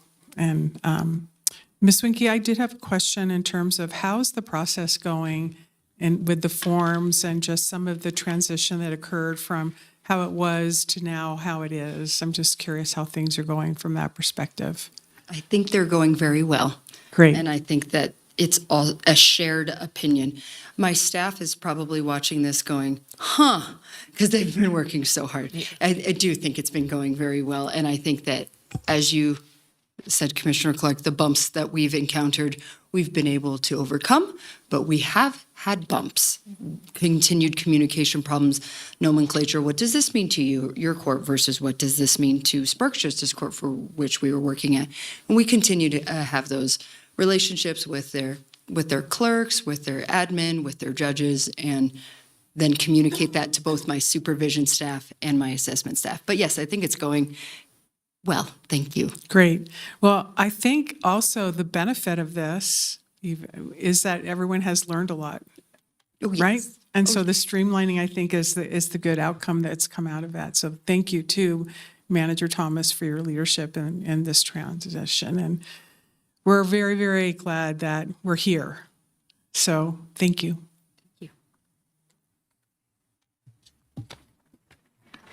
All right, we'll close out item 7B1 and we'll move to item 8. Manager Thomas. Thank you. These are your donations. Vice Chair Garcia. Thank you, Madam Chair. Today, I move to accept a $4,000 donation from Russell Horning to support travel expenses for training staff from the Children's Advocacy Centers of Nevada, and move to accept the equipment donation from the Washoe County Honorary Deputy Sheriff's Association valued at $36,235.11. Thank you. Does anyone have any questions? Do we have any public comment? There's no one signed in. I'll entertain a second. I'll second it. We have a motion by Vice Chair Garcia, a second by Commissioner Hill. Any further discussion? Hearing none, I'll call for the question. All those in favor signify by saying aye. Aye. Any opposed? Motion carries unanimously. Thank you. We'll go ahead and close item 8 and move to item 9, which is consent item. Does anyone have any consent items they'd like pulled or questions on? Manager Thomas, is there anything you'd like to add with consent items 9A1 through 9J3? I do not. Thank you. Yep. Madam Chair, I'd like to make a quick disclosure on item 9G1. I just wanted to put on the record that I am an employee of the University of Nevada, Reno. This is in relation to a 5-year cooperative program between UNR and Juvenile Services so that the students can earn college credit, and I have no affiliation or pecuniary interest with that agenda item. So I'll be voting on it. Thank you for your disclosure. Do we have any public comment? There is none. All right, I'll entertain a motion at this time. Move to approve consent. Okay, we have a motion by Commissioner Hill. Do we have a second? Second. Second by Vice Chair Garcia. Any further discussion? Hearing none, all those in favor signify by saying aye. Aye. Any opposed? Motion carries unanimously. Thank you. We'll close item 9 and move to the block. Commissioner Herman. Thank you, Madam Chair. And this will be in the form of a motion. There's a lot of them. 10, 11, 12, 13, 14, 15, 16, 18, 22, 23, and 24. Thank you so much. Madam Chair. Yes. With regard to item number 22, Yes. I would like to thank Ms. Grosnick for pointing this out to me. When there's a line in the motion and in the thing that discusses the reallocation of funds to the PD paralegal, it should be the alternative PD paralegal program. And I want to thank Ms. Grosnick and Ms. Hickman for bringing that to my attention. So if we're going to do that, I would modify the motion to include that change. Commissioner Herman, are you okay to modify the motion? Thank you. Do we have any public comment? Surprisingly, there's no public comment on any of those items. Thank you. We have a motion by Commissioner Herman. Do we have a second? Second. We have a motion and a second. All those in favor signify by saying aye. Aye. Any opposed? Motion carries unanimously. Thank you. We'll go ahead and move now. We'll close the block and move to item 17. If I could have the introduction and first reading read, please, and whatever the number is, I suppose. This is the first reading. This will be Bill number 1953. Amends Washoe County Code, Chapter 110 and Article 336, Housing Incentives to create density bonuses for the development of attainable housing and attainable senior housing, and to establish a minimum period of affordability. Thank you. Do we have any public comment? We have nobody signed in. All right. Does anybody have any questions about this? Hearing none, I'll entertain a motion for Bill number 1953. Madam Chair, I move to introduce and conduct the first reading of Bill number 1953 as outlined in the staff report. Thank you. All right. We'll go ahead and close item 17 and move to item 19, introduction and first reading of an ordinance.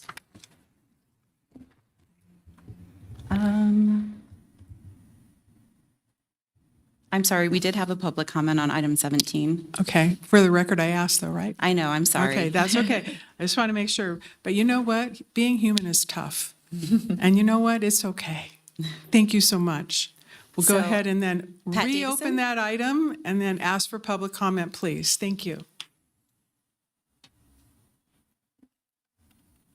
Pat Davison?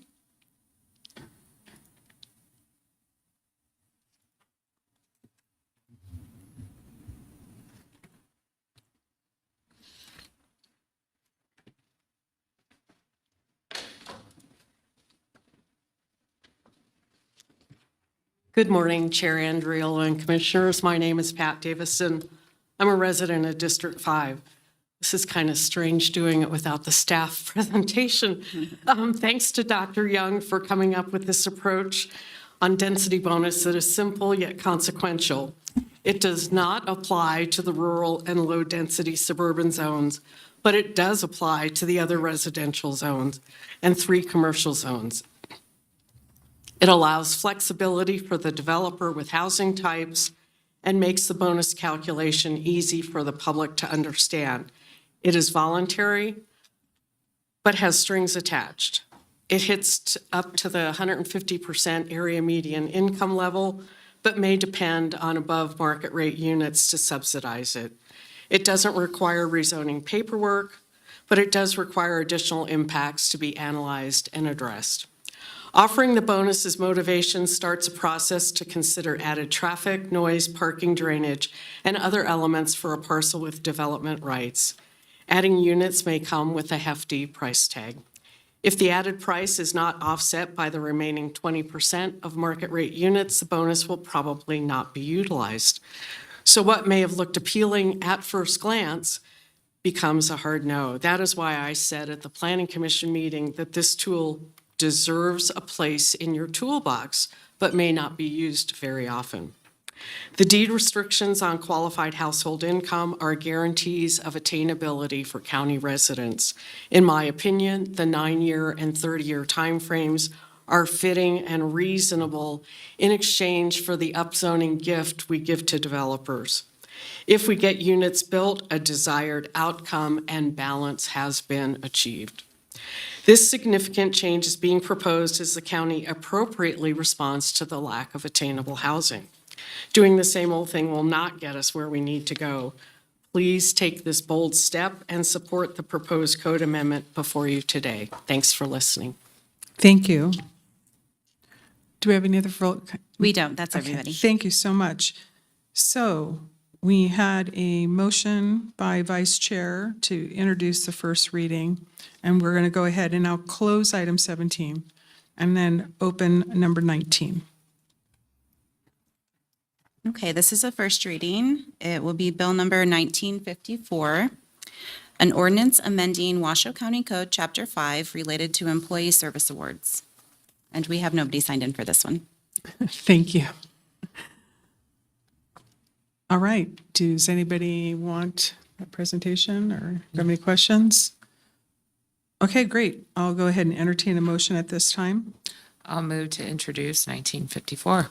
Great. We have a motion to introduce by Commissioner Hill, and we have no public comment, so we'll go ahead and close item 19 and move to item 20. Manager Thomas. Thank you, Madam Chair. This is a recommendation and possible action to adopt amended resolutions for the Citizens Advisory Boards, better known as CABs, to reaffirm the creation of each CAB, specify the specific purpose for their creation, set the number of CAB members and the categories of their membership, and define each CAB's geographical area of responsibility as required by Washoe County Code. We are joined by Jen Gustafson today. So before we get started, can we take down the date, time, and place? Because this is a momentous moment that we are now, after almost, a year and a half here. And so I really want to commend you, Ms. Gustafson, for all your hard work and everyone who was a part of this. So certainly would love to hear the resolution. Thank you. Good afternoon, Commissioners. Jen Gustafson for the record. I do have a short PowerPoint on this first item to kind of walk through the changes that we're making. We have two items related to citizens advisory boards on your agenda today. And yes, as Chair Andriola mentioned, if you remember last year, we did some code amendments, and this is kind of a continuation of that process, that multi-step process to update the documents pertaining to the CABs. The CAB resolutions are the documents which create the individual CABs. And last year, we updated Washoe County Code, specifically Section 5.427, to require the resolutions to specify the purpose for the particular CAB's creation, to set the number of CAB members and the categories of membership, and to define the CAB's geographical areas of responsibility, which of course is done through GIS mapping. There are currently 9 CABs on the books. We still have 9 CABs on the books, no changes there.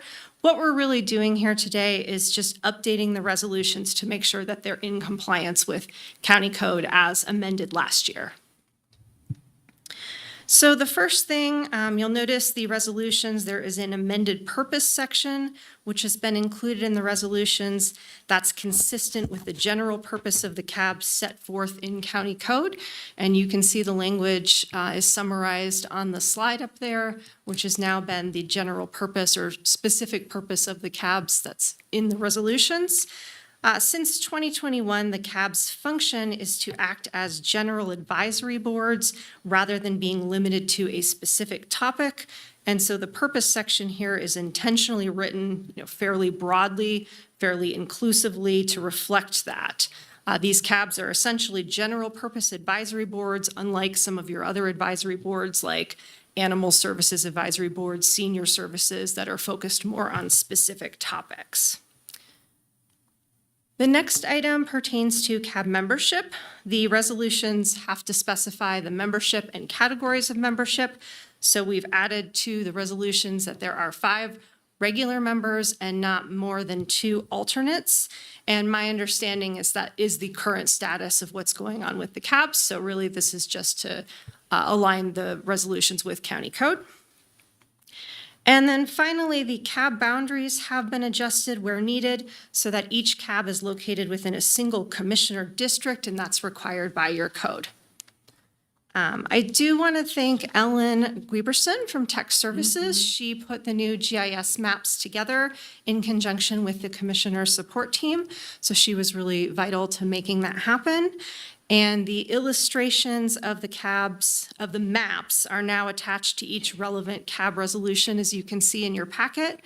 If the board approves the new resolutions today, then those detailed maps will be displayed online in Washoe County's regional mapping system. So if you're looking at, precisely where the boundaries are, if you want to type in your address and see, what CAB covers your residential area, then you look online at Washoe County's regional mapping system. And so just real briefly, we'll just kind of do an overview of the maps. In general, the maps are now designed so that there are not pockets of residential properties that are not covered by any CAB. So essentially, the CAB boundaries have been expanded to make sure that all residential properties in the county fall underneath a CAB boundary. Saying that, when you look at the District 1 map, you can see that there's this area that's not covered by a CAB. I have been informed that there are no residences in that area, and so that's why we didn't go through and change the boundaries for that specific area. But you can see up there for District 1, you've got the Incline Village Crystal Bay CAB, and then the West Truckee Meadows Verde CAB, which is largely as it is today. The main changes are for Districts 2, 3, and 4. Those districts, the CAB boundaries have now been expanded so that they are district-wide. And in conjunction with doing that, if you look in the resolutions, there has been some slight name changes as well, just simply adding the district number at the end of the name of the CAB to reflect that that's a district-wide boundary. So for example, in District 2, it's the South Truckee Meadows Washoe Valley District 2 CAB. District 3 is the Sun Valley District 3 CAB. And then District 4 is the Spanish Springs District 4 CAB. So same thing for each of those districts, CAB-wide boundaries. And then finally, for District 5, there are 4 CABs in District 5. Those boundaries have been expanded to encompass the entire boundaries of the district. So you still have the Gerlich Empire, North Valleys, Warm Springs Rural, and the East Truckee Canyon CAB on those maps. So that's just generally the update related to the resolutions. And of course, if there's any questions, let me know. Thank you. Again, I don't know if everyone remembers, but I certainly do. Learning that this hasn't really been looked at since 2021, not in any bad way, other than it just hadn't. And learning that as people were applying, they weren't eligible because they were in pockets. And these pockets really, even though they were in the district, and so realigning those maps to the districts, I think is really important to give the entire community that is represented in that district a voice and be able to participate. And I think that was a catalyst for why I had brought this up, because learning about somebody applying and then not being eligible just because of this, now I think gives, I know it warms my heart that everyone now has an opportunity, and thank you for all your hard work. I'll open it up to questions or comments. Vice Chair Garcia.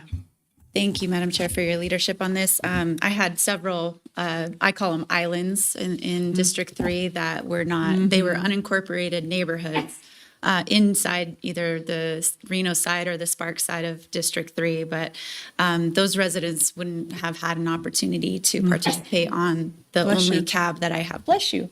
So El Rancho Drive, Wedekin Road, Isle of the Sky, and Ponderosa were some of those 4 islands that were identified. So thank you to our GIS work to uncover those.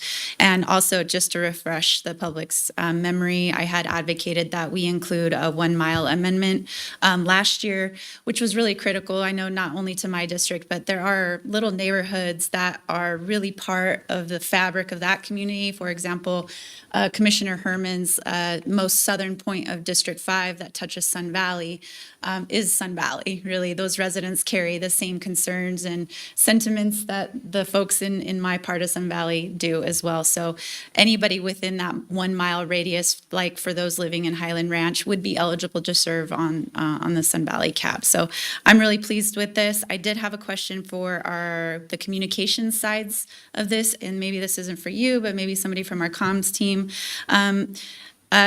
Chair Soper brings up a really good point. I mean, she kind of goes above and beyond in terms of what chairs do to advertise, which is great because she's able to bring so much engagement to our CABs.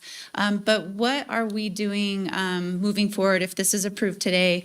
What's our game plan for rolling out the communication to the larger districts for Clark, Andreola, and my district-wide change? Candy Ramos, for the record, with our commissioner support team. Our team would work closely with our communications department to ensure that everyone throughout Washoe County knows that they have the opportunity to have a voice and participate on our CABs now that we have these expanded districts and where the new boundaries align. So that's email blasts. Email blasts, social media, anything like that. So we have opportunities to communicate via Facebook, not only on the Washoe County page, also the Spanish-speaking pages, and our next door pages, which are much more targeted, as well as email blasts. Okay. And as new board positions come about, as commissioners, we're able to kind of advertise larger, cast the net a little wider. Is that correct? Absolutely. It sounds like our communications division would like to. I just want to remind you about the SOSU video. Oh, yes, thank you. We're also in the middle of producing a new video to promote our Citizens Advisory Boards with our SOSU Productions. So we will be taking some footage at our June 1st CAB meeting in Sun Valley, and we're going to be explaining how people can get involved. So in addition to attending CAB meetings, we want people to consider applying to be on the boards, but we're going to be communicating through press releases as well. So just different ways that we can get everyone involved. And we do have a new social media coordinator as well. So we are doing a lot more outreach through all of our different avenues, which are not only broad, but they're also they can be quite targeted as well. Great. Thank you. Thank you. Commissioner Herman. Because I've had so many people that are in the cabs or would like to be in the cabs, and over the years, I have begged and tried to get this part of cabs back, and we haven't quite gotten there yet. But and that is about developments and bringing the developers for every development that comes before the county that's in an area that people should be able to comment on or advise their commissioners on. So that's the missing link here for me. But the rest of it's pretty good. So thanks. Thank you, Commissioner Herman. And in every CAB meeting, we also do point out our Neighborhood Developer Hub. So we hope that people will have the opportunity to get involved earlier in the development process. So I do know that we also, any development that wishes to attend a CAB, they are always welcome to come and join us if they would like, and receive input not only from the CAB members, but from the general public. And if that is something that the board wants to entertain, revisiting, bringing development back to the CAB, that would be up to the Board of County Commissioners as a whole. I missed somewhere along the line also the number of meetings and who decides the number of meetings a year. And So I believe, again, Candy Ramos for the record, I believe it's up to each CAB to determine how often they would like to meet, if it's monthly, every other month. Currently, I think 4 of the CABs meet every other month. And some meet 10 times a year and some meet 12 times a year. And just for clarification, this particular item, Commissioner Herman, is on the maps and the resolution for that alignment. The next item, 21, actually goes over the bylaws. And so there's a little bit of depth in the bylaws that is more applicable. And I don't want to take you away from not answering the question, but I think 21 will give that opportunity, if that's okay. Unless you want to get into it right now, Ms. Gustafson. Okay. no, I was just speaking as a commissioner. Sure. Sounds good. Representing the people who are in the cabs. Sure. And I think that's the biggest point, is having these maps align is great. Any other comments or? Well, I am going to ask for a motion and I'm going to deliver it because I have been working so hard on this. I feel like I'm going to get a tattoo. I don't have a tattoo, but if I do, it'll only be 3 letters. I don't know how bad they hurt, but CAB, I mean, but I've worked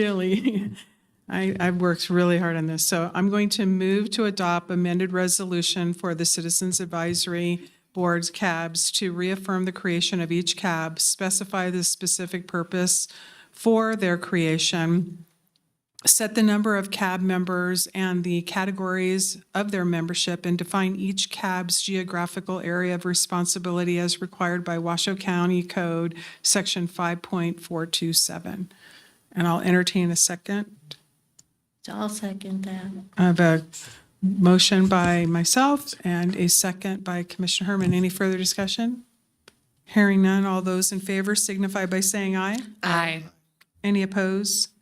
Motion carries unanimously. Thank you. So we'll close out 20, and now we'll move to item 21.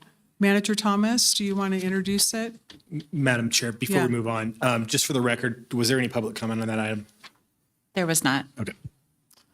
See, we're even, my friend. Now we're even. I forgot. Thank you.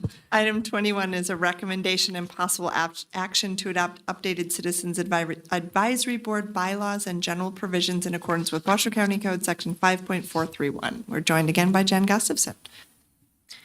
Good afternoon, Commissioners. Jennifer Gustafson for the record. So this next item is related to the CAB bylaws and general provisions.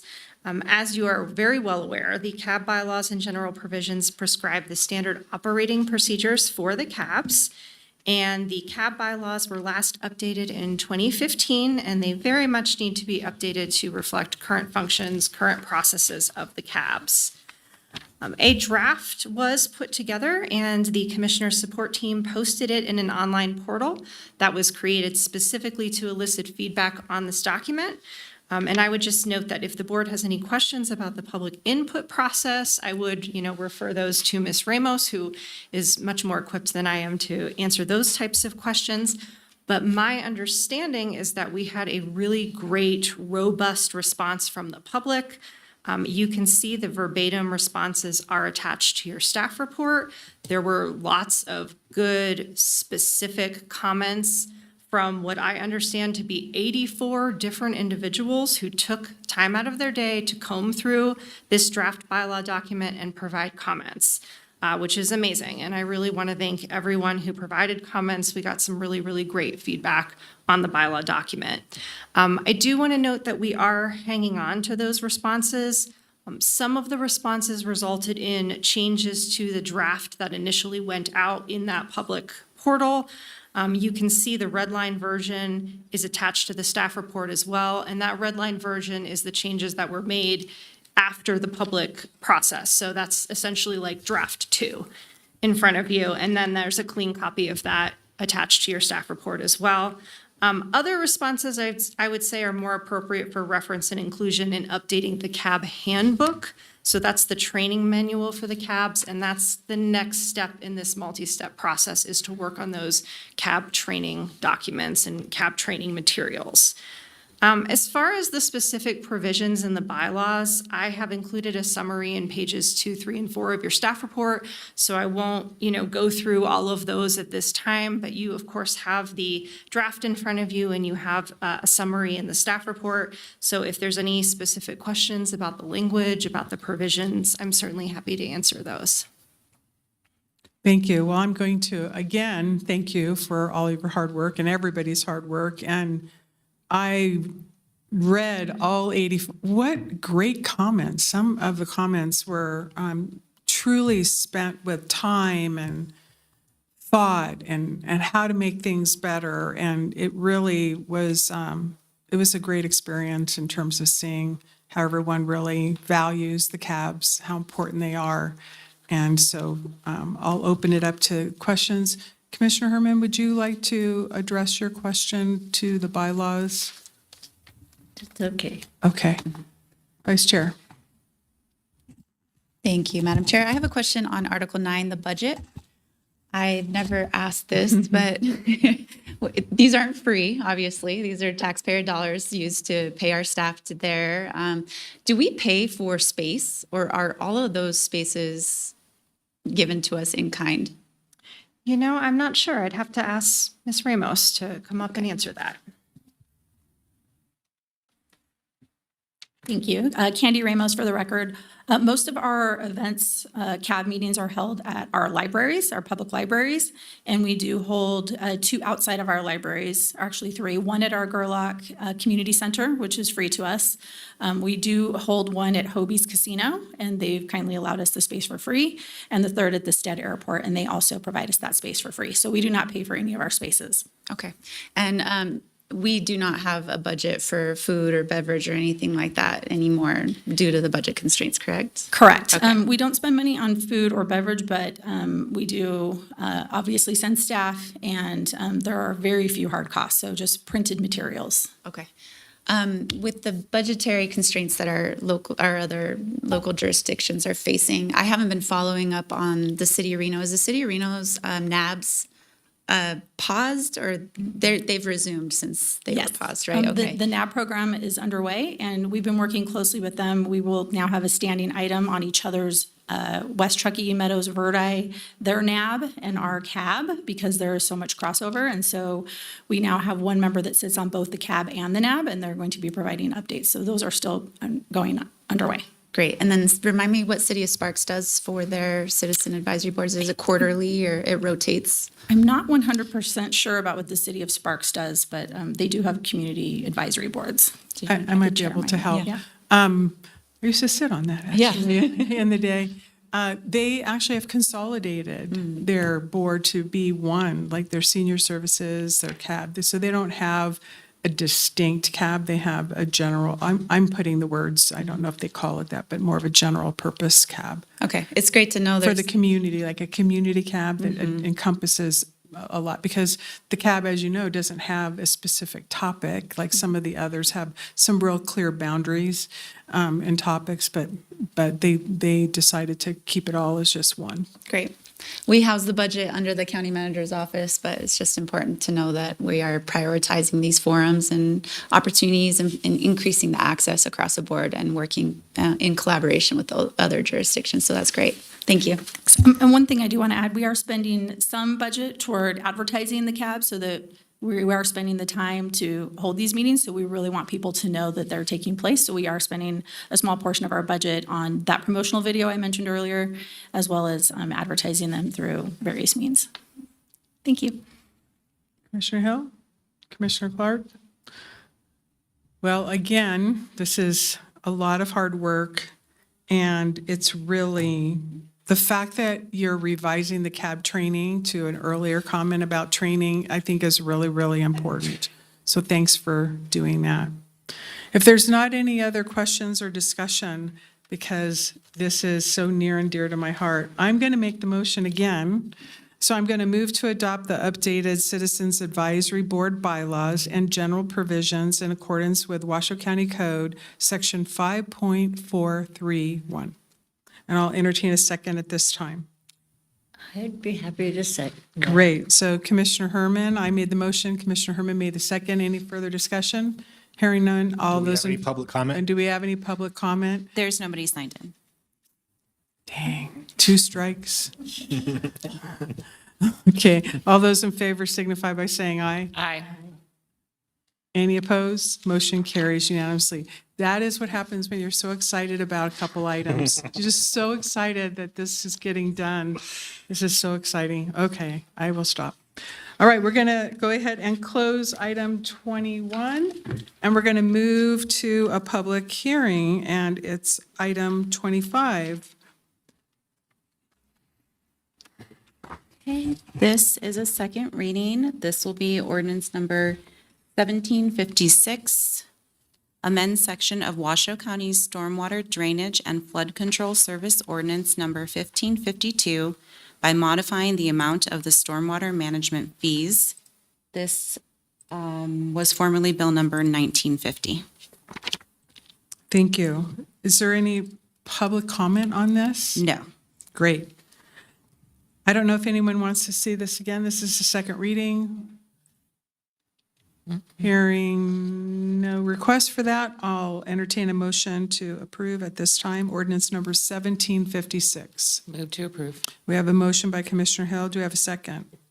Second by Vice Chair Garcia. Any further discussion? Hearing none, all those in favor signify by saying aye. Aye. Any opposed?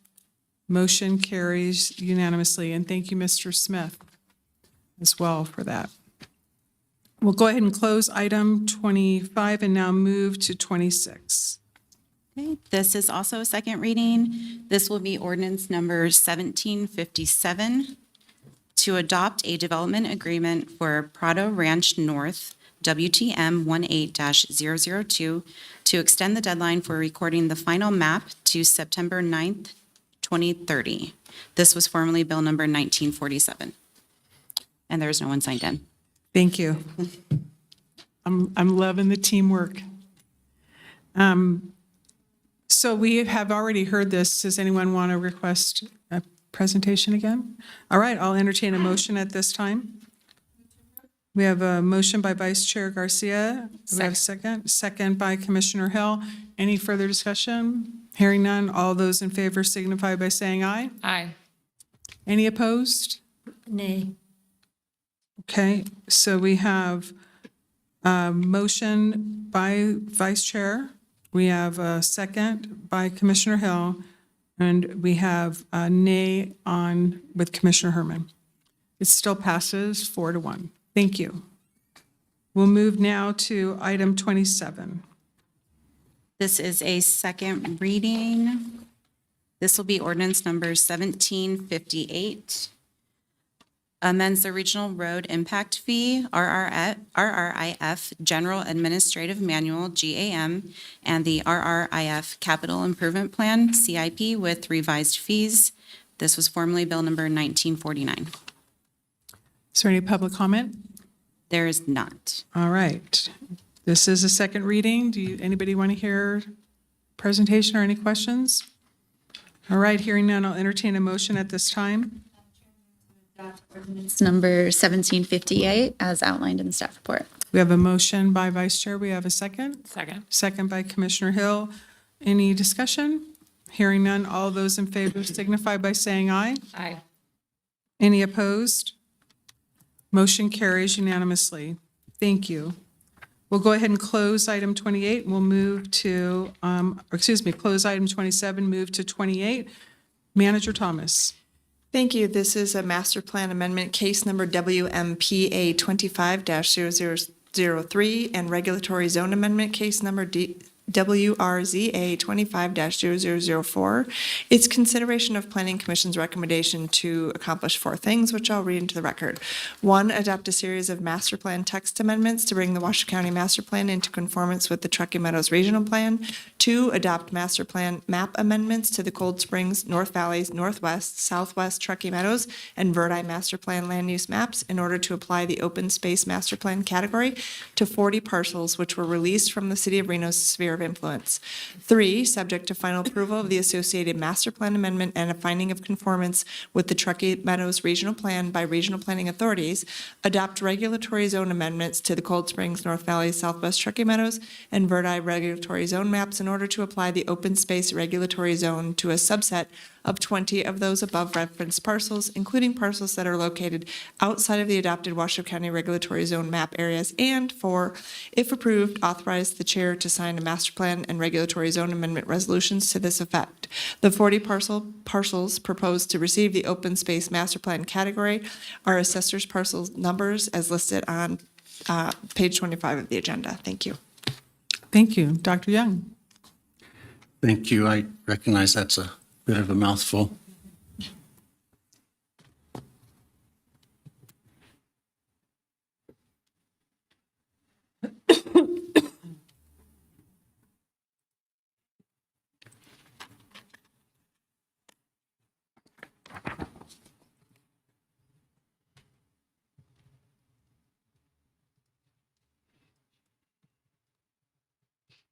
You could almost read it again.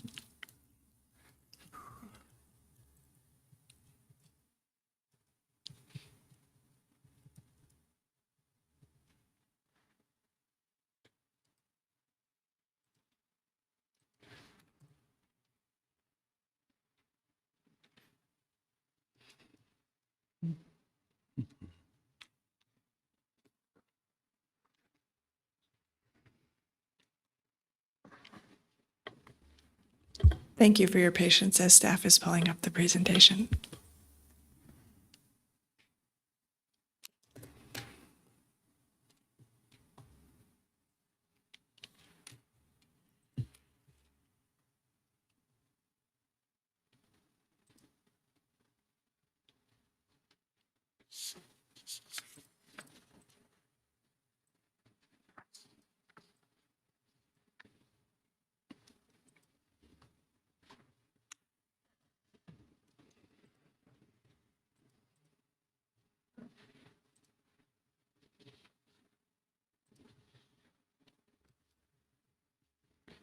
see, there's so many parcels, it's taken a while to load. Oh, boy, I hope not. I think so, right?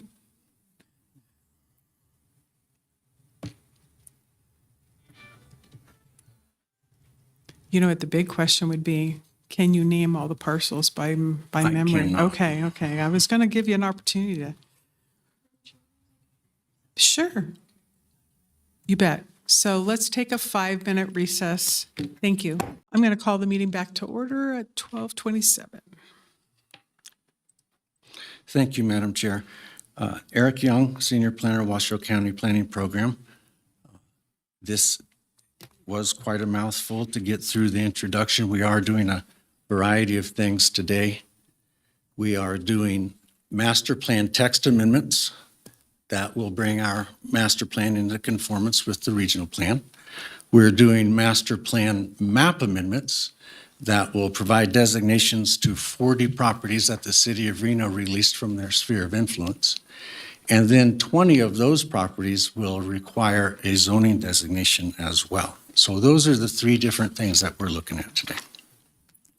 The master plan text amendments also come in 2 flavors, so to speak. The schedule amendments are amendments that are requested upon an update of the county master plan. So when we updated our master plan a few years ago, they gave us a list of amendments that they'd like us to take on when we had time and as we were doing these types of amendments. Then there are some new policies that the regional plan adopted since we adopted our plan that include some new tools that they would like all the local jurisdictions to adopt. So the schedule amendments are usually minor things. As you can see here, they range from language about the resort services area to removing references to the Reno-Stead Corridor Joint Plan and other smaller things that are almost, maybe call them cleanup items that we are bringing forward these 5 items as scheduled amendments as requested by the Regional Planning Agency. There are some new policies, as I mentioned. There's a natural resources consideration areas. These are is a pretty good tool developed by the Regional Planning Agency to help developers and staff understand what the natural resources are in any given area and if any of those resources have special designations associated with them. There's a policy associated with the Truckee Meadows Regional Trails Plan. This is the ongoing attempt by all the jurisdictions to make sure our trails might actually align with each other and have a true regional trails network. So this requirement and tool will help us do that. And then there is a policy for source water protection and watershed management to include the Integrated Source Water and Watershed Management Protection Plan in our review of development items. The amendments that are associated with the release of the 40 parcels are from the Reno Sphere of Influence. Just to make sure we understand what a sphere of influence is, that can be a little confusing sometimes. It's an area into which a city plans to expand within the next 20 years based on population projections and capacities for growth. An SOI cannot exist outside of the Truckee Meadows services area. A change to a city's sphere of influence constitutes a regional plan amendment. So what this is telling us is that when the sphere of influence changed, when the city of Reno determined that they did not want to annex any of these parcels any longer, there had been a plan to annex them in the next 20 years, therefore they were in the sphere. After consideration, development, and growth, the city of Reno determined that these parcels should not be in their sphere of influence and released them from the sphere. So that creates a regional plan amendment. It also means that we no longer have, there's no longer a master plan designation on them. So Washoe County is now responsible for establishing that master plan designation.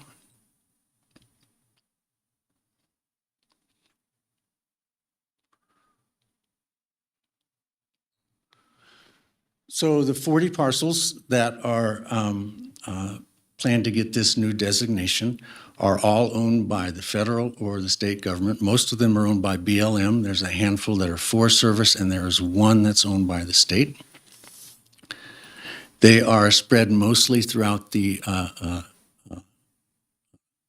north of the river, so to speak. There's a handful south of the river, but most are in the north. Because they are scattered around, it's difficult to provide a single large map that shows where they all are, but there are individual maps provided in your staff report to see where they all are. There are 20 parcels that will also require a zoning designation along with the master plan designation. These publicly owned parcels, and one of the reasons they've been released from the city of Reno sphere, is that they all have significant development constraints, mostly slopes. They're mostly have very significant slopes. Not all of them. Some of them have other development constraints. But the determination by staff is that all of these parcels should have an open space designation. Not only an open space master plan designation, but actually an open space zoning designation as well.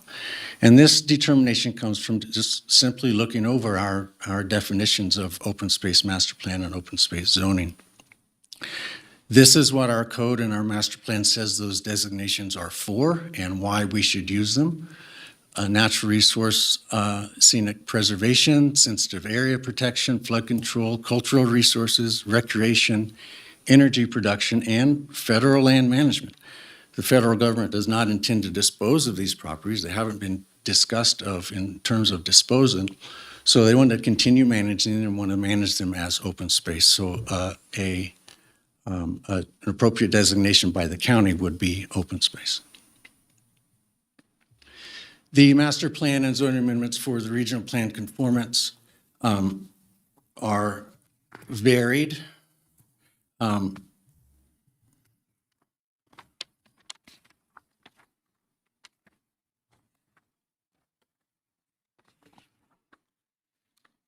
We have within our own master plan, we have several items that discuss that these are appropriate designations, and that these tools that we're being asked to utilize by the regional planning agency will actually help further our own goals and policies that exist in our master plan. So I have provided a variety of motions for your consideration for both the master plan amendments and the zoning amendments. But I'm happy to answer any questions that you might have before we get to there. Thank you. Does anyone have any questions? Do we have any public comment? There is none. Thank you. Well, I'll entertain a motion at this time, please. After finding all the required findings for the first part, I move to adopt master plan case number WMPA 250003 as outlined in the staff report. In addition, the second item, move to approve as outlined in the staff report with the required findings. Second. We have a motion and a second. Any discussion? Hearing none, all in favor signify by saying aye. Aye. Any opposed? Motion carries unanimously. Thank you so much. We'll go ahead and close item 28, move to 29, public comment. Manager Thomas. Thank you. Comment heard under this item will be limited to 3 minutes per person. It may pertain to matters both on and off the commission agenda. Unused time may not be allocated to other speakers, and comments are to be made to the commission as a whole. Do you have any public comment? We do. Robbie Williams?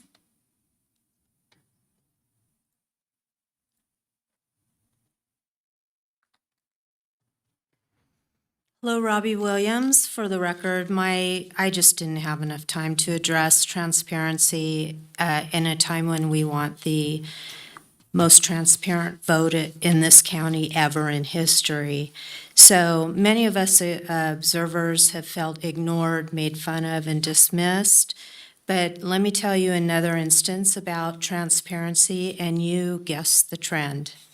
In 2022, if we had a question, we simply went to the desk in the lobby of ROV, said we had a question, and either Jamie or Heather would come and answer it. In 2024, in the middle of the general election, we were told we must write our questions down and someone would come and answer them.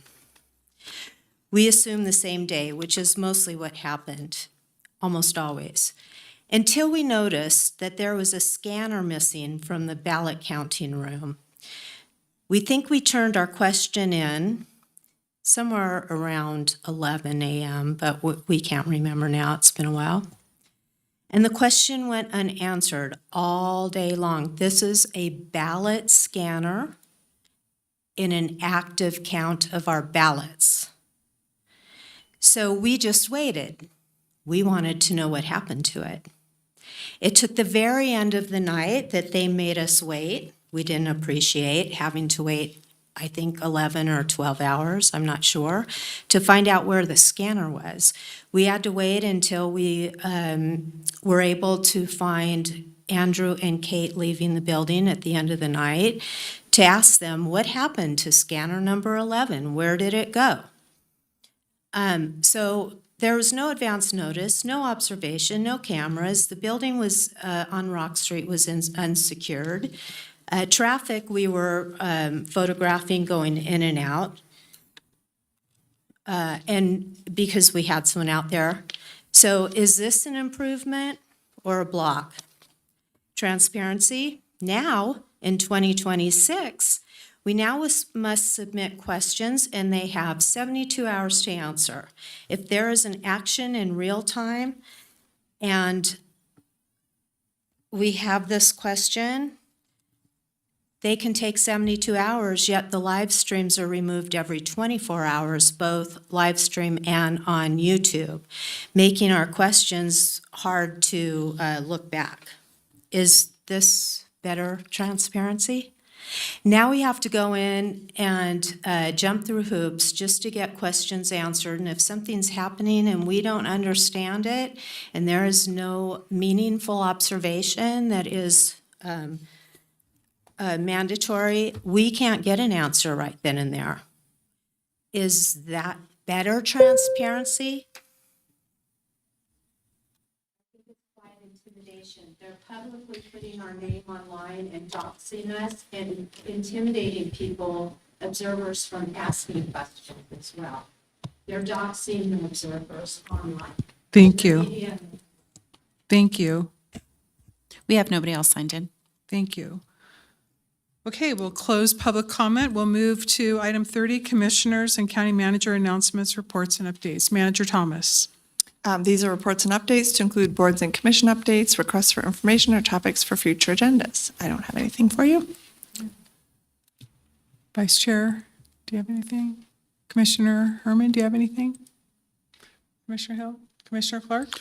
Just a couple of quick items. I think that the information that Ms. Williams brought forward just a moment ago should be looked into. I think questions that can be answered in real time should be answered in real time and not answered at a later date. I think it's imperative that we try and build the trust with the citizens and answer questions as they're asked, if it's at all possible. So I make that comment. And the next comment I have is I'd like to request a meeting with the county manager and Mr. Large from the DA's office as soon as possible after our meeting today. Thank you.